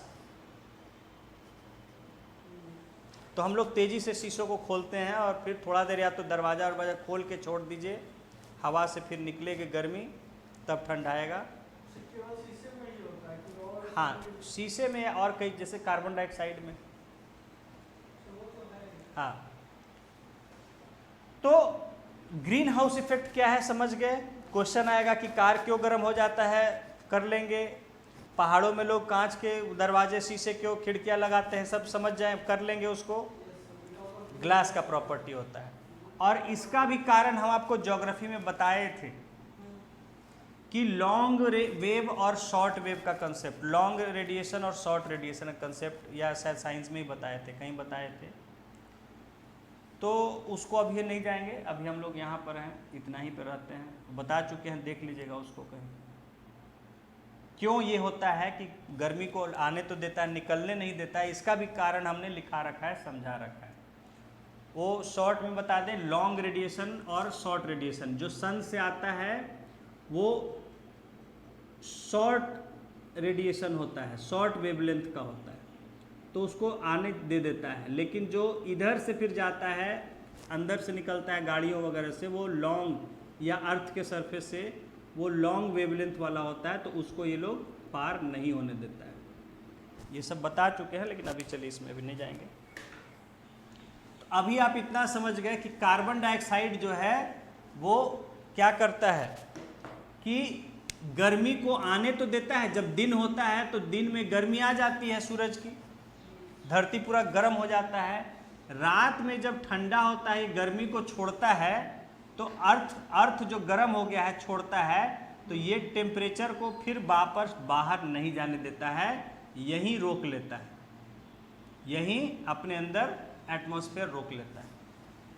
इसकी वजह से हमारा रात में भी गर्मी बनी रहती है। और लेकिन अगर कार्बन डाइऑक्साइड बढ़ता जाएगा तो क्या होगा, ज़्यादा गर्मी को रोक लेगा, तो टेम्परेचर बढ़ता चला जाएगा अर्थ का। इसी को हम कहते हैं ग्लोबल वार्मिंग, यानी पूरा धरती गर्म होता जा रहा है, उसका एवरेज टेम्परेचर पूरे धरती का बढ़ता जा रहा है, क्योंकि पूरे दुनिया में गर्म हो। तो पूरे दुनिया का गर्म होना कारण यही है कि CO2 का जो लेवल है वो बढ़ता जा रहा है। क्यों बढ़ रहा है? क्योंकि प्लांट का जो नंबर है वो कम होता जा रहा है, काटते जा रहे हैं पेड़ पौधों को। पेड़ पौधे कमेंगे तो CO2 बढ़ेगा, CO2 बढ़ेगा तो हीट बढ़ेगा, गर्म होगा, ग्लोबल वार्मिंग होगा, पोल्यूशन होगा। तो ग्लोबल वार्मिंग CO2 के सेंस में, ग्रीन हाउस इफेक्ट ग्लास के सेंस में नहीं, इसीलिए ग्रीन हाउस इफेक्ट भी कार्बन डाइऑक्साइड के कारण भी होता है। ग्लास का तो होता ही है, कार्बन डाइऑक्साइड में भी यही प्रॉपर्टी है ना, अभी तो बताया कि गर्मी को आने देता है, जाने नहीं देता है। इसीलिए इसको हम कहते हैं green house gas. Carbon dioxide और कई गैस जैसे मीथेन है, कार्बन मोनोऑक्साइड है, इनमें भी यही प्रॉपर्टी होता है, बल्कि कार्बन डाइऑक्साइड से कई गुना ज़्यादा होता है मीथेन। मीथेन में जो है उसका ग्रीन हाउस इफेक्ट बहुत ज़्यादा होता है कार्बन डाइऑक्साइड से, लेकिन उतनी मात्रा में मीथेन हमारे एटमॉस्फेयर में नहीं होता है, जिसके कारण उसका इफेक्ट उतना नहीं होता है। कार्बन डाइऑक्साइड बहुत मात्रा में होता है, इसके कारण ज़्यादा होता है। अभी देखिए पूछा था, कई बार आपसे पूछ भी चुका है BPSC में कि anthropogenic cause of global warming कौन सा, या ह्यूमन फैक्टर्स। जैसे हम धान के खेत लगाते हैं, धान बोते हैं, पूरे दुनिया में चावल की खेती होती है। धान के खेतों में जब कटाई हो जाती है, उसके बाद जो पड़ा रहता है उसका वेस्ट फसल जो है वो सड़ता है, तो उससे मीथेन गैस निकलती। ये पूछ चुका है BPSC में, 2 साल पहले आपको पूछा था। तो पूछा था कि भाई इनमें से कौन सा है ग्लोबल वार्मिंग का कारण या ग्रीन हाउस इसका कारण। तो उसमें आपका एक था राइस या पैडी फील्ड। अभी भी पूछा है, इस बार टीचर के एग्जाम में जो आपको भेजा है उसमें भी होगा क्वेश्चन, या दूसरे वाले में होगा कि मीथेन किस में से निकलता है, वहाँ भी था राइस या पैडी फील्ड जो है। तो मीथेन का इफेक्ट बहुत ज़्यादा होता है, लेकिन उतनी मात्रा में वो होता नहीं है एटमॉस्फेयर में, बजाय कार्बन डाइऑक्साइड के। तो इसीलिए इन सब को क्या कहते हैं, ग्रीन हाउस गैसेस, क्योंकि ये टेम्परेचर को बढ़ाते हैं अर्थ का। किस तरह बढ़ाते हैं, समझ गए? एटमॉस्फेयर में रहेगा, गर्मी आने देगा, जाने नहीं देगा, तो यहाँ गर्मी जमा होते जाएगा, जमा होते चला जाएगा। मान लीजिए आया 100% और गया 90% वापस, तो 10% तो जमा हो गया एक दिन में। फिर अगले दिन आएगा 100%, उसका 90%, तो फिर 20, यानी कि ये बढ़ता चला जाएगा। और इससे क्या होगा, टेम्परेचर हमारा बढ़ता चला जाएगा। अर्थ समझ में आई बात? इस तरह से टेम्परेचर हमारा बढ़ता जा रहा है। यही है ग्रीन हाउस इफेक्ट। इसी को हम कहते हैं ग्लोबल वार्मिंग। जो गैस इसके लिए जिम्मेदार हैं उनको हम कहते हैं ग्रीन हाउस गैसेस। तो समझ गए? यही यहाँ पर कहा गया है इस लाइन में। देखिए जो यहाँ पर आपको लाइन लिखे हैं आप कि this will lead to global warming as carbon dioxide traps the heat rays reflected by earth. Earth से जो ठंडा होते समय निकाला जाता है या रिफ्लेक्ट किया जाता है हीट को, उसको ये रोक देता है, बाहर नहीं जाने देता है।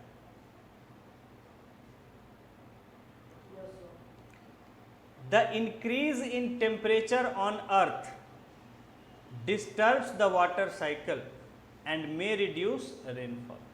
अब अगर टेम्परेचर बढ़ जाएगा तो उससे क्या होता है, वाटर साइकिल डिस्टर्ब हो जाता है। कैसे? देखिए ये भी लाइन समझने की है। अगर टेम्परेचर बढ़ जाएगा तो क्या होगा, पेड़ पौधे सही से नहीं उगेंगे, क्योंकि हर किसी को काम करने, आपको देखिए गर्मी में आप रह सकते हैं, अभी यहाँ सारे पंखे बंद हो जाए, तेज धूप आए, आप सरवाइव कर पाइएगा? भागिएगा यहाँ से तुरंत। तो हर किसी के लिए एक प्रॉपर टेम्परेचर है रहने का, ग्रो करने का, जिंदा रहने। तो अगर टेम्परेचर बढ़ जाएगा तो पेड़ पौधे उगेंगे? कम हो जाएंगे। कम हो जाएंगे तो क्या हो जाएगा, वाटर साइकिल डिस्टर्ब हो जाएगा। जब इवेपोरेशन नहीं होगा, ट्रांसपिरेशन नहीं होगा, तो बारिश नहीं होगी, बारिश नहीं होगी तो वाटर साइकिल डिस्टर्ब हो जाएगा। तो यही आपको लिखा है कि may disturbs the water cycle and may reduce rainfall. This could cause droughts. बारिश कम हो जाएगी तो सूखा पड़ने लगेगा वहां पर। ठीक है, कहाँ तक लिखे? हाँ, आगे लिखेंगे next paragraph.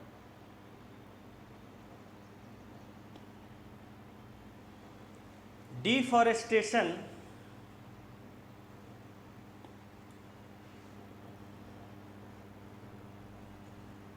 is a major cause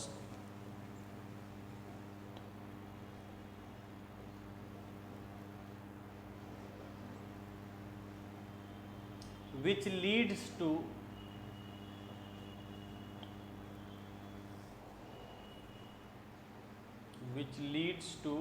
change in soil properties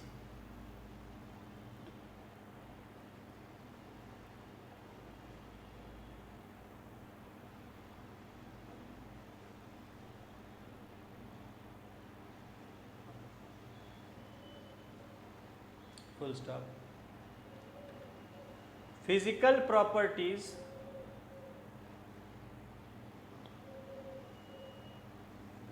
अच्छा, उसका बुक वगैरह कहे थे ला के देने के लिए, दिखाने के लिए। एक बार जो बुक वगैरह पढ़ती है, पढ़ रही थी,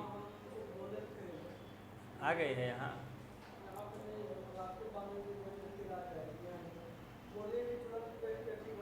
अच्छा ठीक।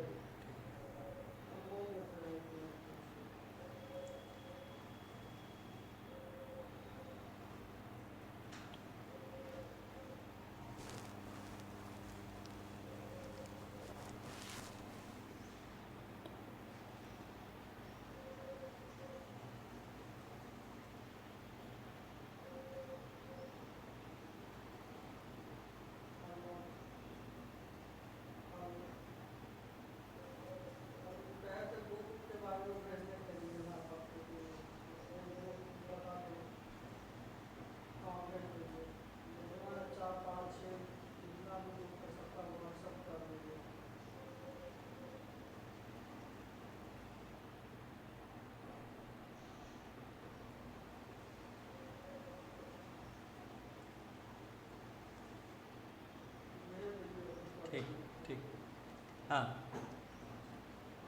Physical physical properties of the soil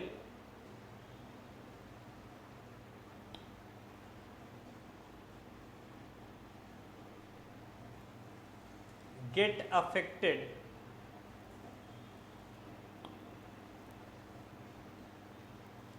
by plantation and vegetation, by plantation and vegetation.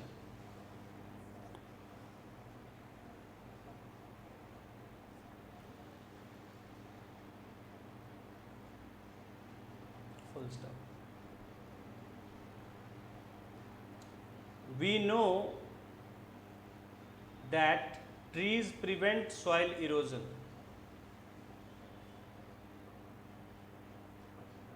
Trees prevent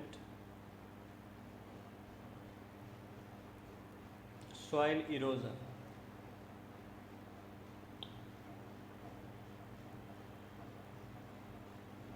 Full stop. Fewer trees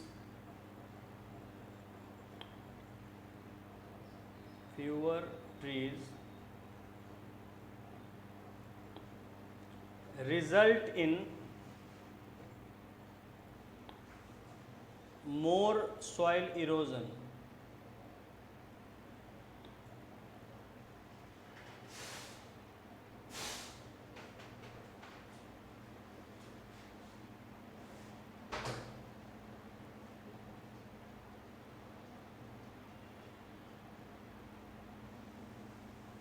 single या solar Removal of the top layer of soil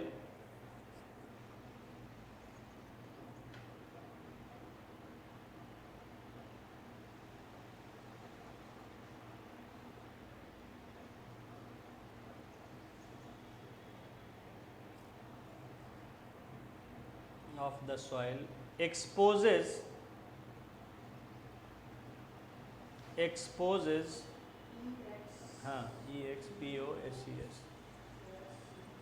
exposes the lower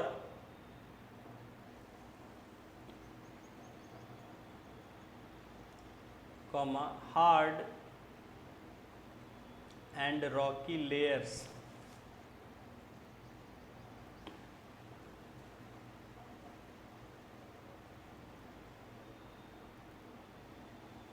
full stop. This soil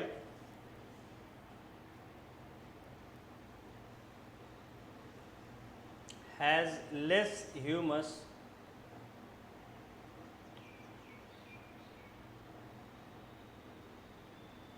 and is less fertile.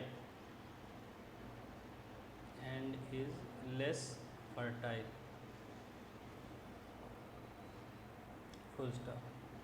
Gradually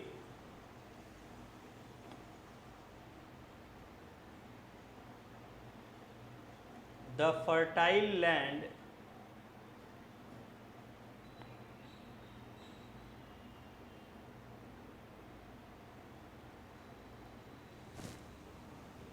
gets converted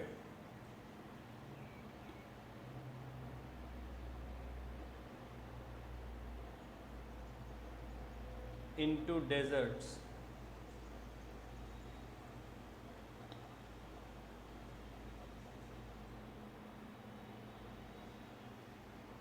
Full stop. It is called desertification.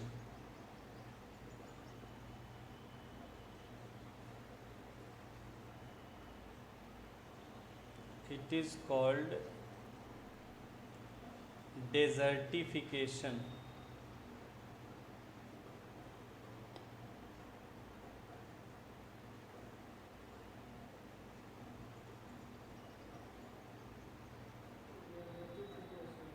Desertification को underline करेंगे, quotes में डालेंगे.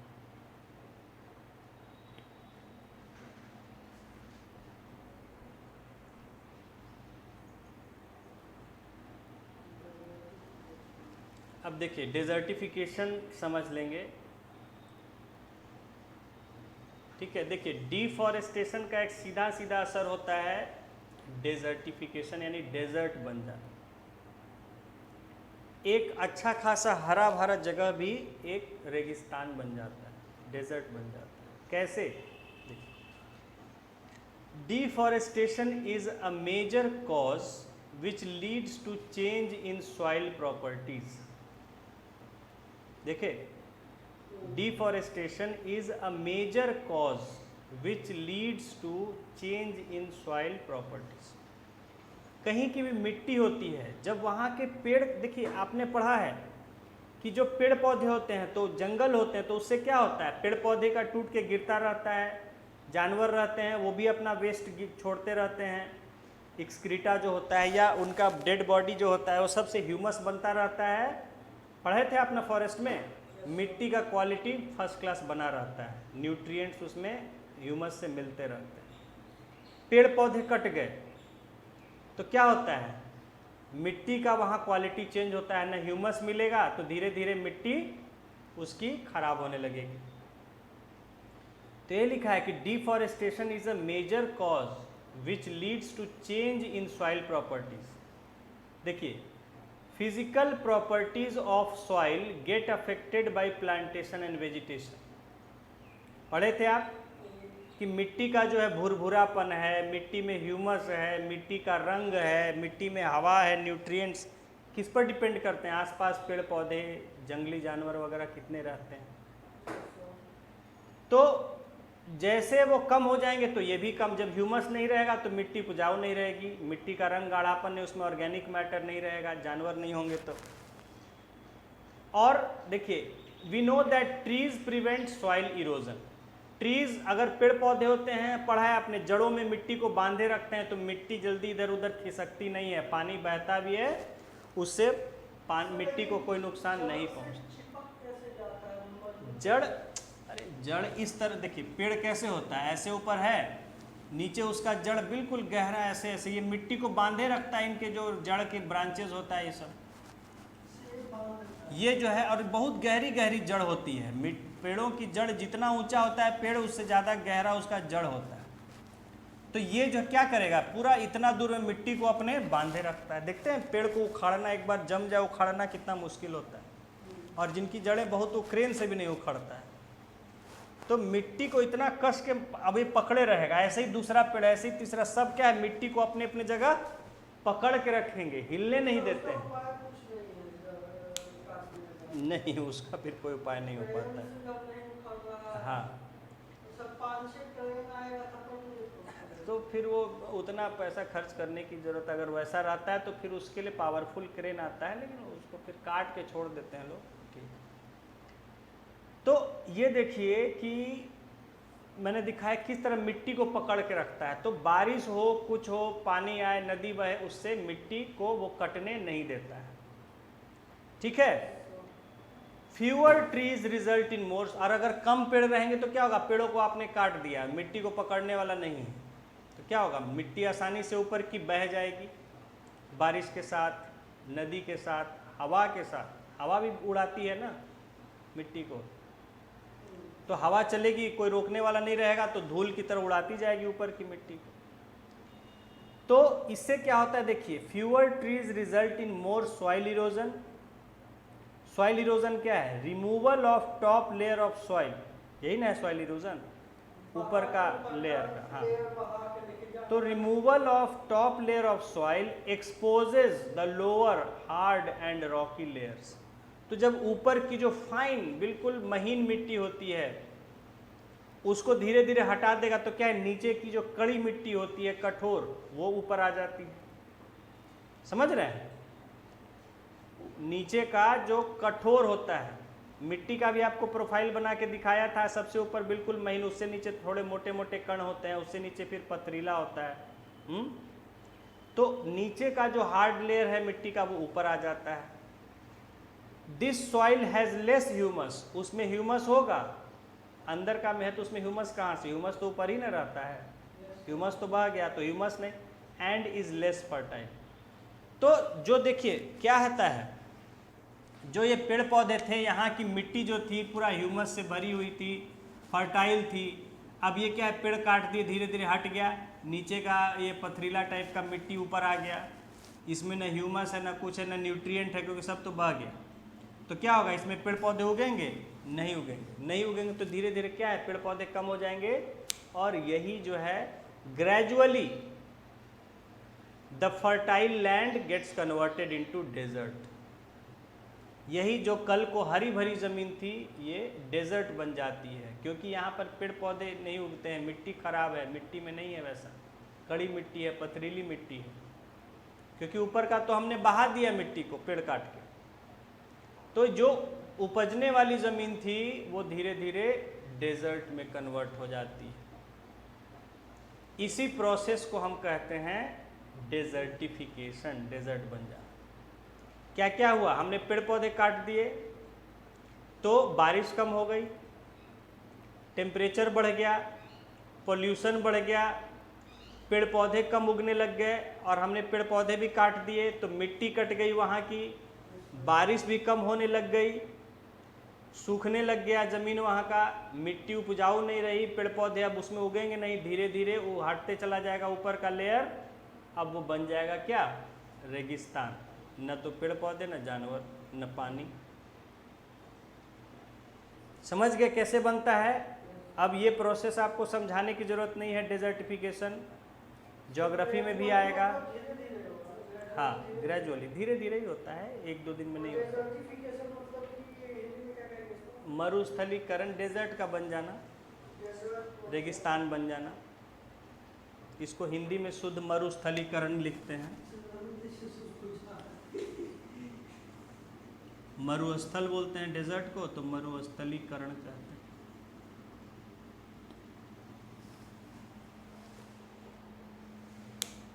तो desertification समझ गए, यानी desert बन जाना, हरी भरी जमीन का डेजर्ट बन जाना। सॉइल भी क्या होता है, धीरे धीरे ऐसी जगह की सॉइल जो है, देखिए जब ऑर्गेनिक मैटर उसमें से रहता नहीं, ह्यूमस रहता नहीं है, पानी गिरता नहीं है, तो धीरे धीरे सॉइल जो है वो बेसिक होती चली जाती है, सैंडी होती चली जाती है, मिट्टी धीरे धीरे बालू में कन्वर्ट हो जाता है, और वही बालू रेगिस्तान। समझ में आ गई बात? नाउ नेक्स्ट पैराग्राफ लिखेंगे, एक पैराग्राफ और है, लिख लीजिए।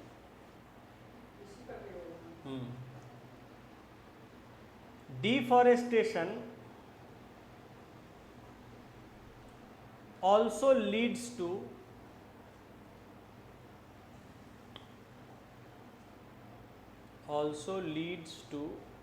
decrease in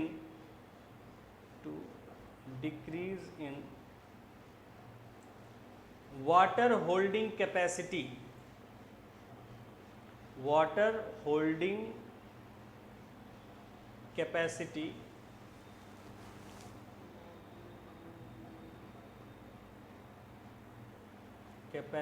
of the soil.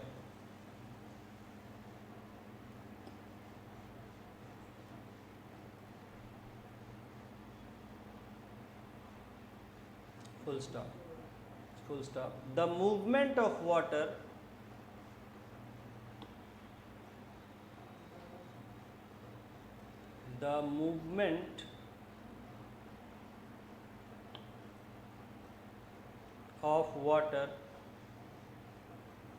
from the soil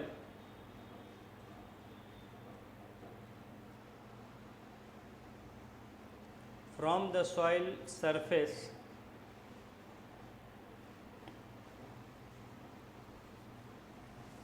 bracket soil surface into the ground, अभी ब्रैकेट नहीं, into the ground, अब ब्रैकेट देंगे, bracket infiltration rate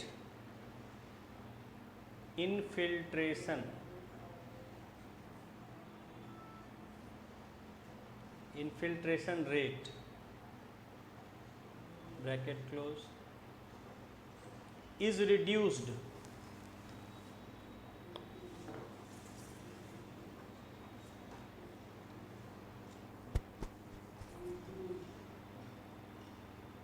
Full stop. So there are floods.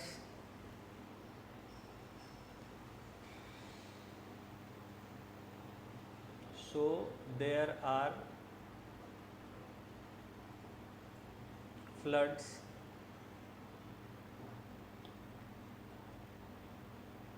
Full stop. The other properties of soil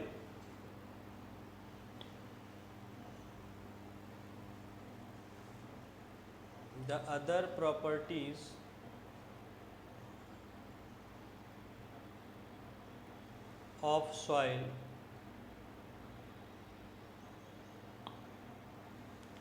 like nutrient content,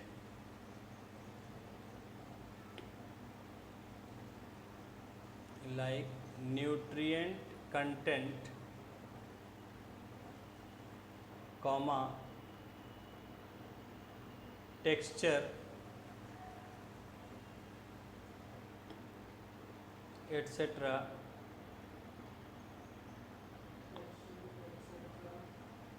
also change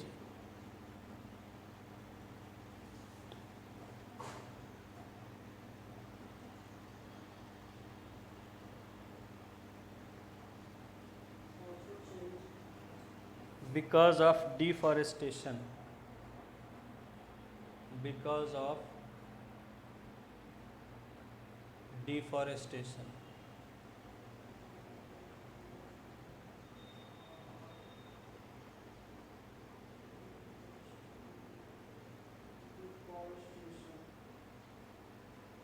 full stop. अब देखिए इसको समझ लीजिए, full हो गया कि देखिए deforestation also leads to decrease in water holding capacity of soil. Deforestation से क्या होता है कि जो मिट्टी की पानी को रोकने की क्षमता होती है, मिट्टी में क्या होता है, पानी को वो रोके रखता है। अलग अलग मिट्टी का अलग अलग, जैसे कुछ मिट्टी होता है उसमें पानी जाएगा सीधे पार हो जाएगा उसमें। कुछ मिट्टी में होता है कि पानी जाएगा तो थोड़ा पार होगा, थोड़ा रुका रहेगा। कुछ मिट्टी होता है बिल्कुल रोक देता है मिट्टी को अपने में पानी। इसी को कहते हैं वाटर होल्डिंग कैपेसिटी। ठीक है, जैसे चिकनी मिट्टी होती है, दोमट मिट्टी होती है, ये सब क्या है, पानी को बिल्कुल अपने में रोके रखता है। इसलिए इनके खेत जो है खूब फसल देते हैं, खूब पैदावार देते हैं।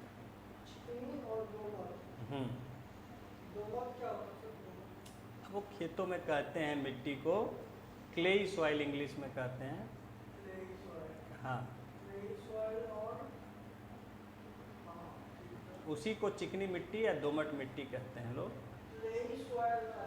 हाँ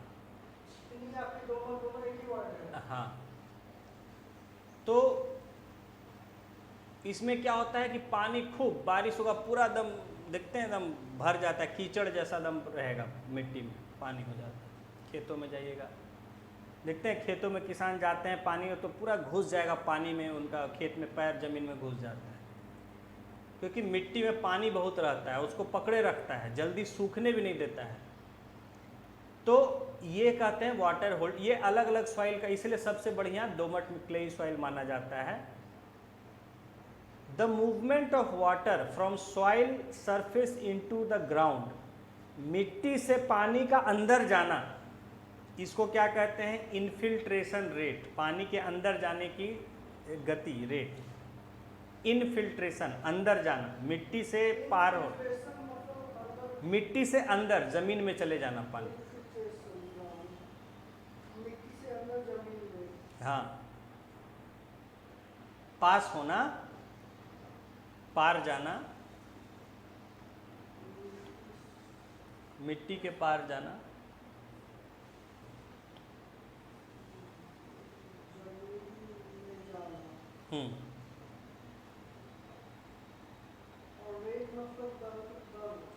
हाँ, तो देखिए क्या होता है कि जब वाटर होल्डिंग कैपेसिटी घट जाता है मिट्टी का, पानी को रोक नहीं पाती है मिट्टी, अपने अंदर नहीं समा पाती है, the movement of water from soil surface into the ground is reduced. तो इससे क्या होता है कि मिट्टी में पानी न जाता है न ज़मीन में जाता है पानी नीचे। तो देखिए अब नदी है, नदी का पानी क्या है, बहुत सारा मिट्टी में अंदर समाता है, तो उससे पानी कंट्रोल रहता है। नदी में पानी आ रहा है लेकिन वो मिट्टी में समा जा रहा है बहुत, तो पानी बहुत ज़्यादा बढ़ेगा नहीं, या अगर ऊपर चढ़ेगा भी पानी तो क्या है, मिट्टी में समा जाएगा बहुत ज़्यादा, अगर अच्छी मिट्टी रहेगी तो। लेकिन अगर मिट्टी में बिल्कुल समाने वाला नहीं है तो क्या होगा, जहाँ पानी बढ़ा पूरा फैल जाएगा चारों तरफ, क्योंकि मिट्टी में तो जा नहीं रहा है, तो फैलेगा, फैलेगा तो क्या होगा, बाढ़ आएगा। So there are floods. The other properties of soil like nutrient content, और दूसरे जो गुण हैं सॉइल के, जैसे उसमें कितने न्यूट्रिएंट्स हैं, टेक्सचर, उसका स्ट्रक्चर, मिट्टी का जो दाना कैसा है, दाना, जैसे कुछ मिट्टी गोल गोल दानेदार रहेगी, कुछ मिट्टी बिल्कुल आपको कंकड़ की तरह रहेगी, कुछ मिट्टी जो है बिल्कुल चिकनी दम पाउडर की तरह रहेगी, सूखी रहेगी, तो कुछ मिट्टी में बड़े बड़े पत्थर कंकड़ खाली रहेंगे, अलग अलग, इसलिए चिकनी मिट्टी कहते हैं। चिकनी क्यों, बहुत चिकनी, बिल्कुल पाउडर की तरह, आप उसको सूख जाएगा तो लगेगा कि दम आटा की तरह, और भीग गया तो बिल्कुल लगेगा कि, जिससे देखिए बचपन में गोली वगैरह बनाया करते थे खेलने के लिए, तो वो सब मिट्टी जो इससे बनते हैं, ये सब कुम्हार बर्तन वगैरह बनाते हैं उससे। तो ये टेक्सचर हो गया मिट्टी का, स्ट्रक्चर हो गया उसका ग्रेन का। ऑल्सो चेंज बिकॉज, तो ये भी बदल जाते हैं। जो महीन मिट्टी होगी धीरे धीरे मोटी होती चली जाएगी अगर पेड़ कट जाएंगे तो, क्योंकि महीन कैसे हो रहा है, महीन को रोके रख रहा है तो महीन है, और जब वो बह जा रहा है हवा के साथ तो फिर मोटी वाली ऊपर आ जाती है, तो मोटी हो जाएगी मिट्टी, मोटे दाने हो जाएंगे, रूखड़ी हो जाएगी, पथरीली हो जाएगी। तो इस तरह से डिफॉरेस्टेशन से मिट्टी के बहुत सारे गुण बदल जाते हैं, और अल्टीमेटली तबाही होती है कि डेजर्ट बन जाता है, सारा जीवन खत्म वहाँ से, न पेड़ न पौधा न जंतु न पानी, और गर्मी वैसी। तो this is deforestation and it's consequences. Important क्या है consequences, global warming, droughts, desertification, ये बड़े मोटे तौर पर कह दिया, और छोटे बड़े तो आपने बहुत सारे लिखे इसमें, ठीक है। These were the consequences of deforestation, ठीक है।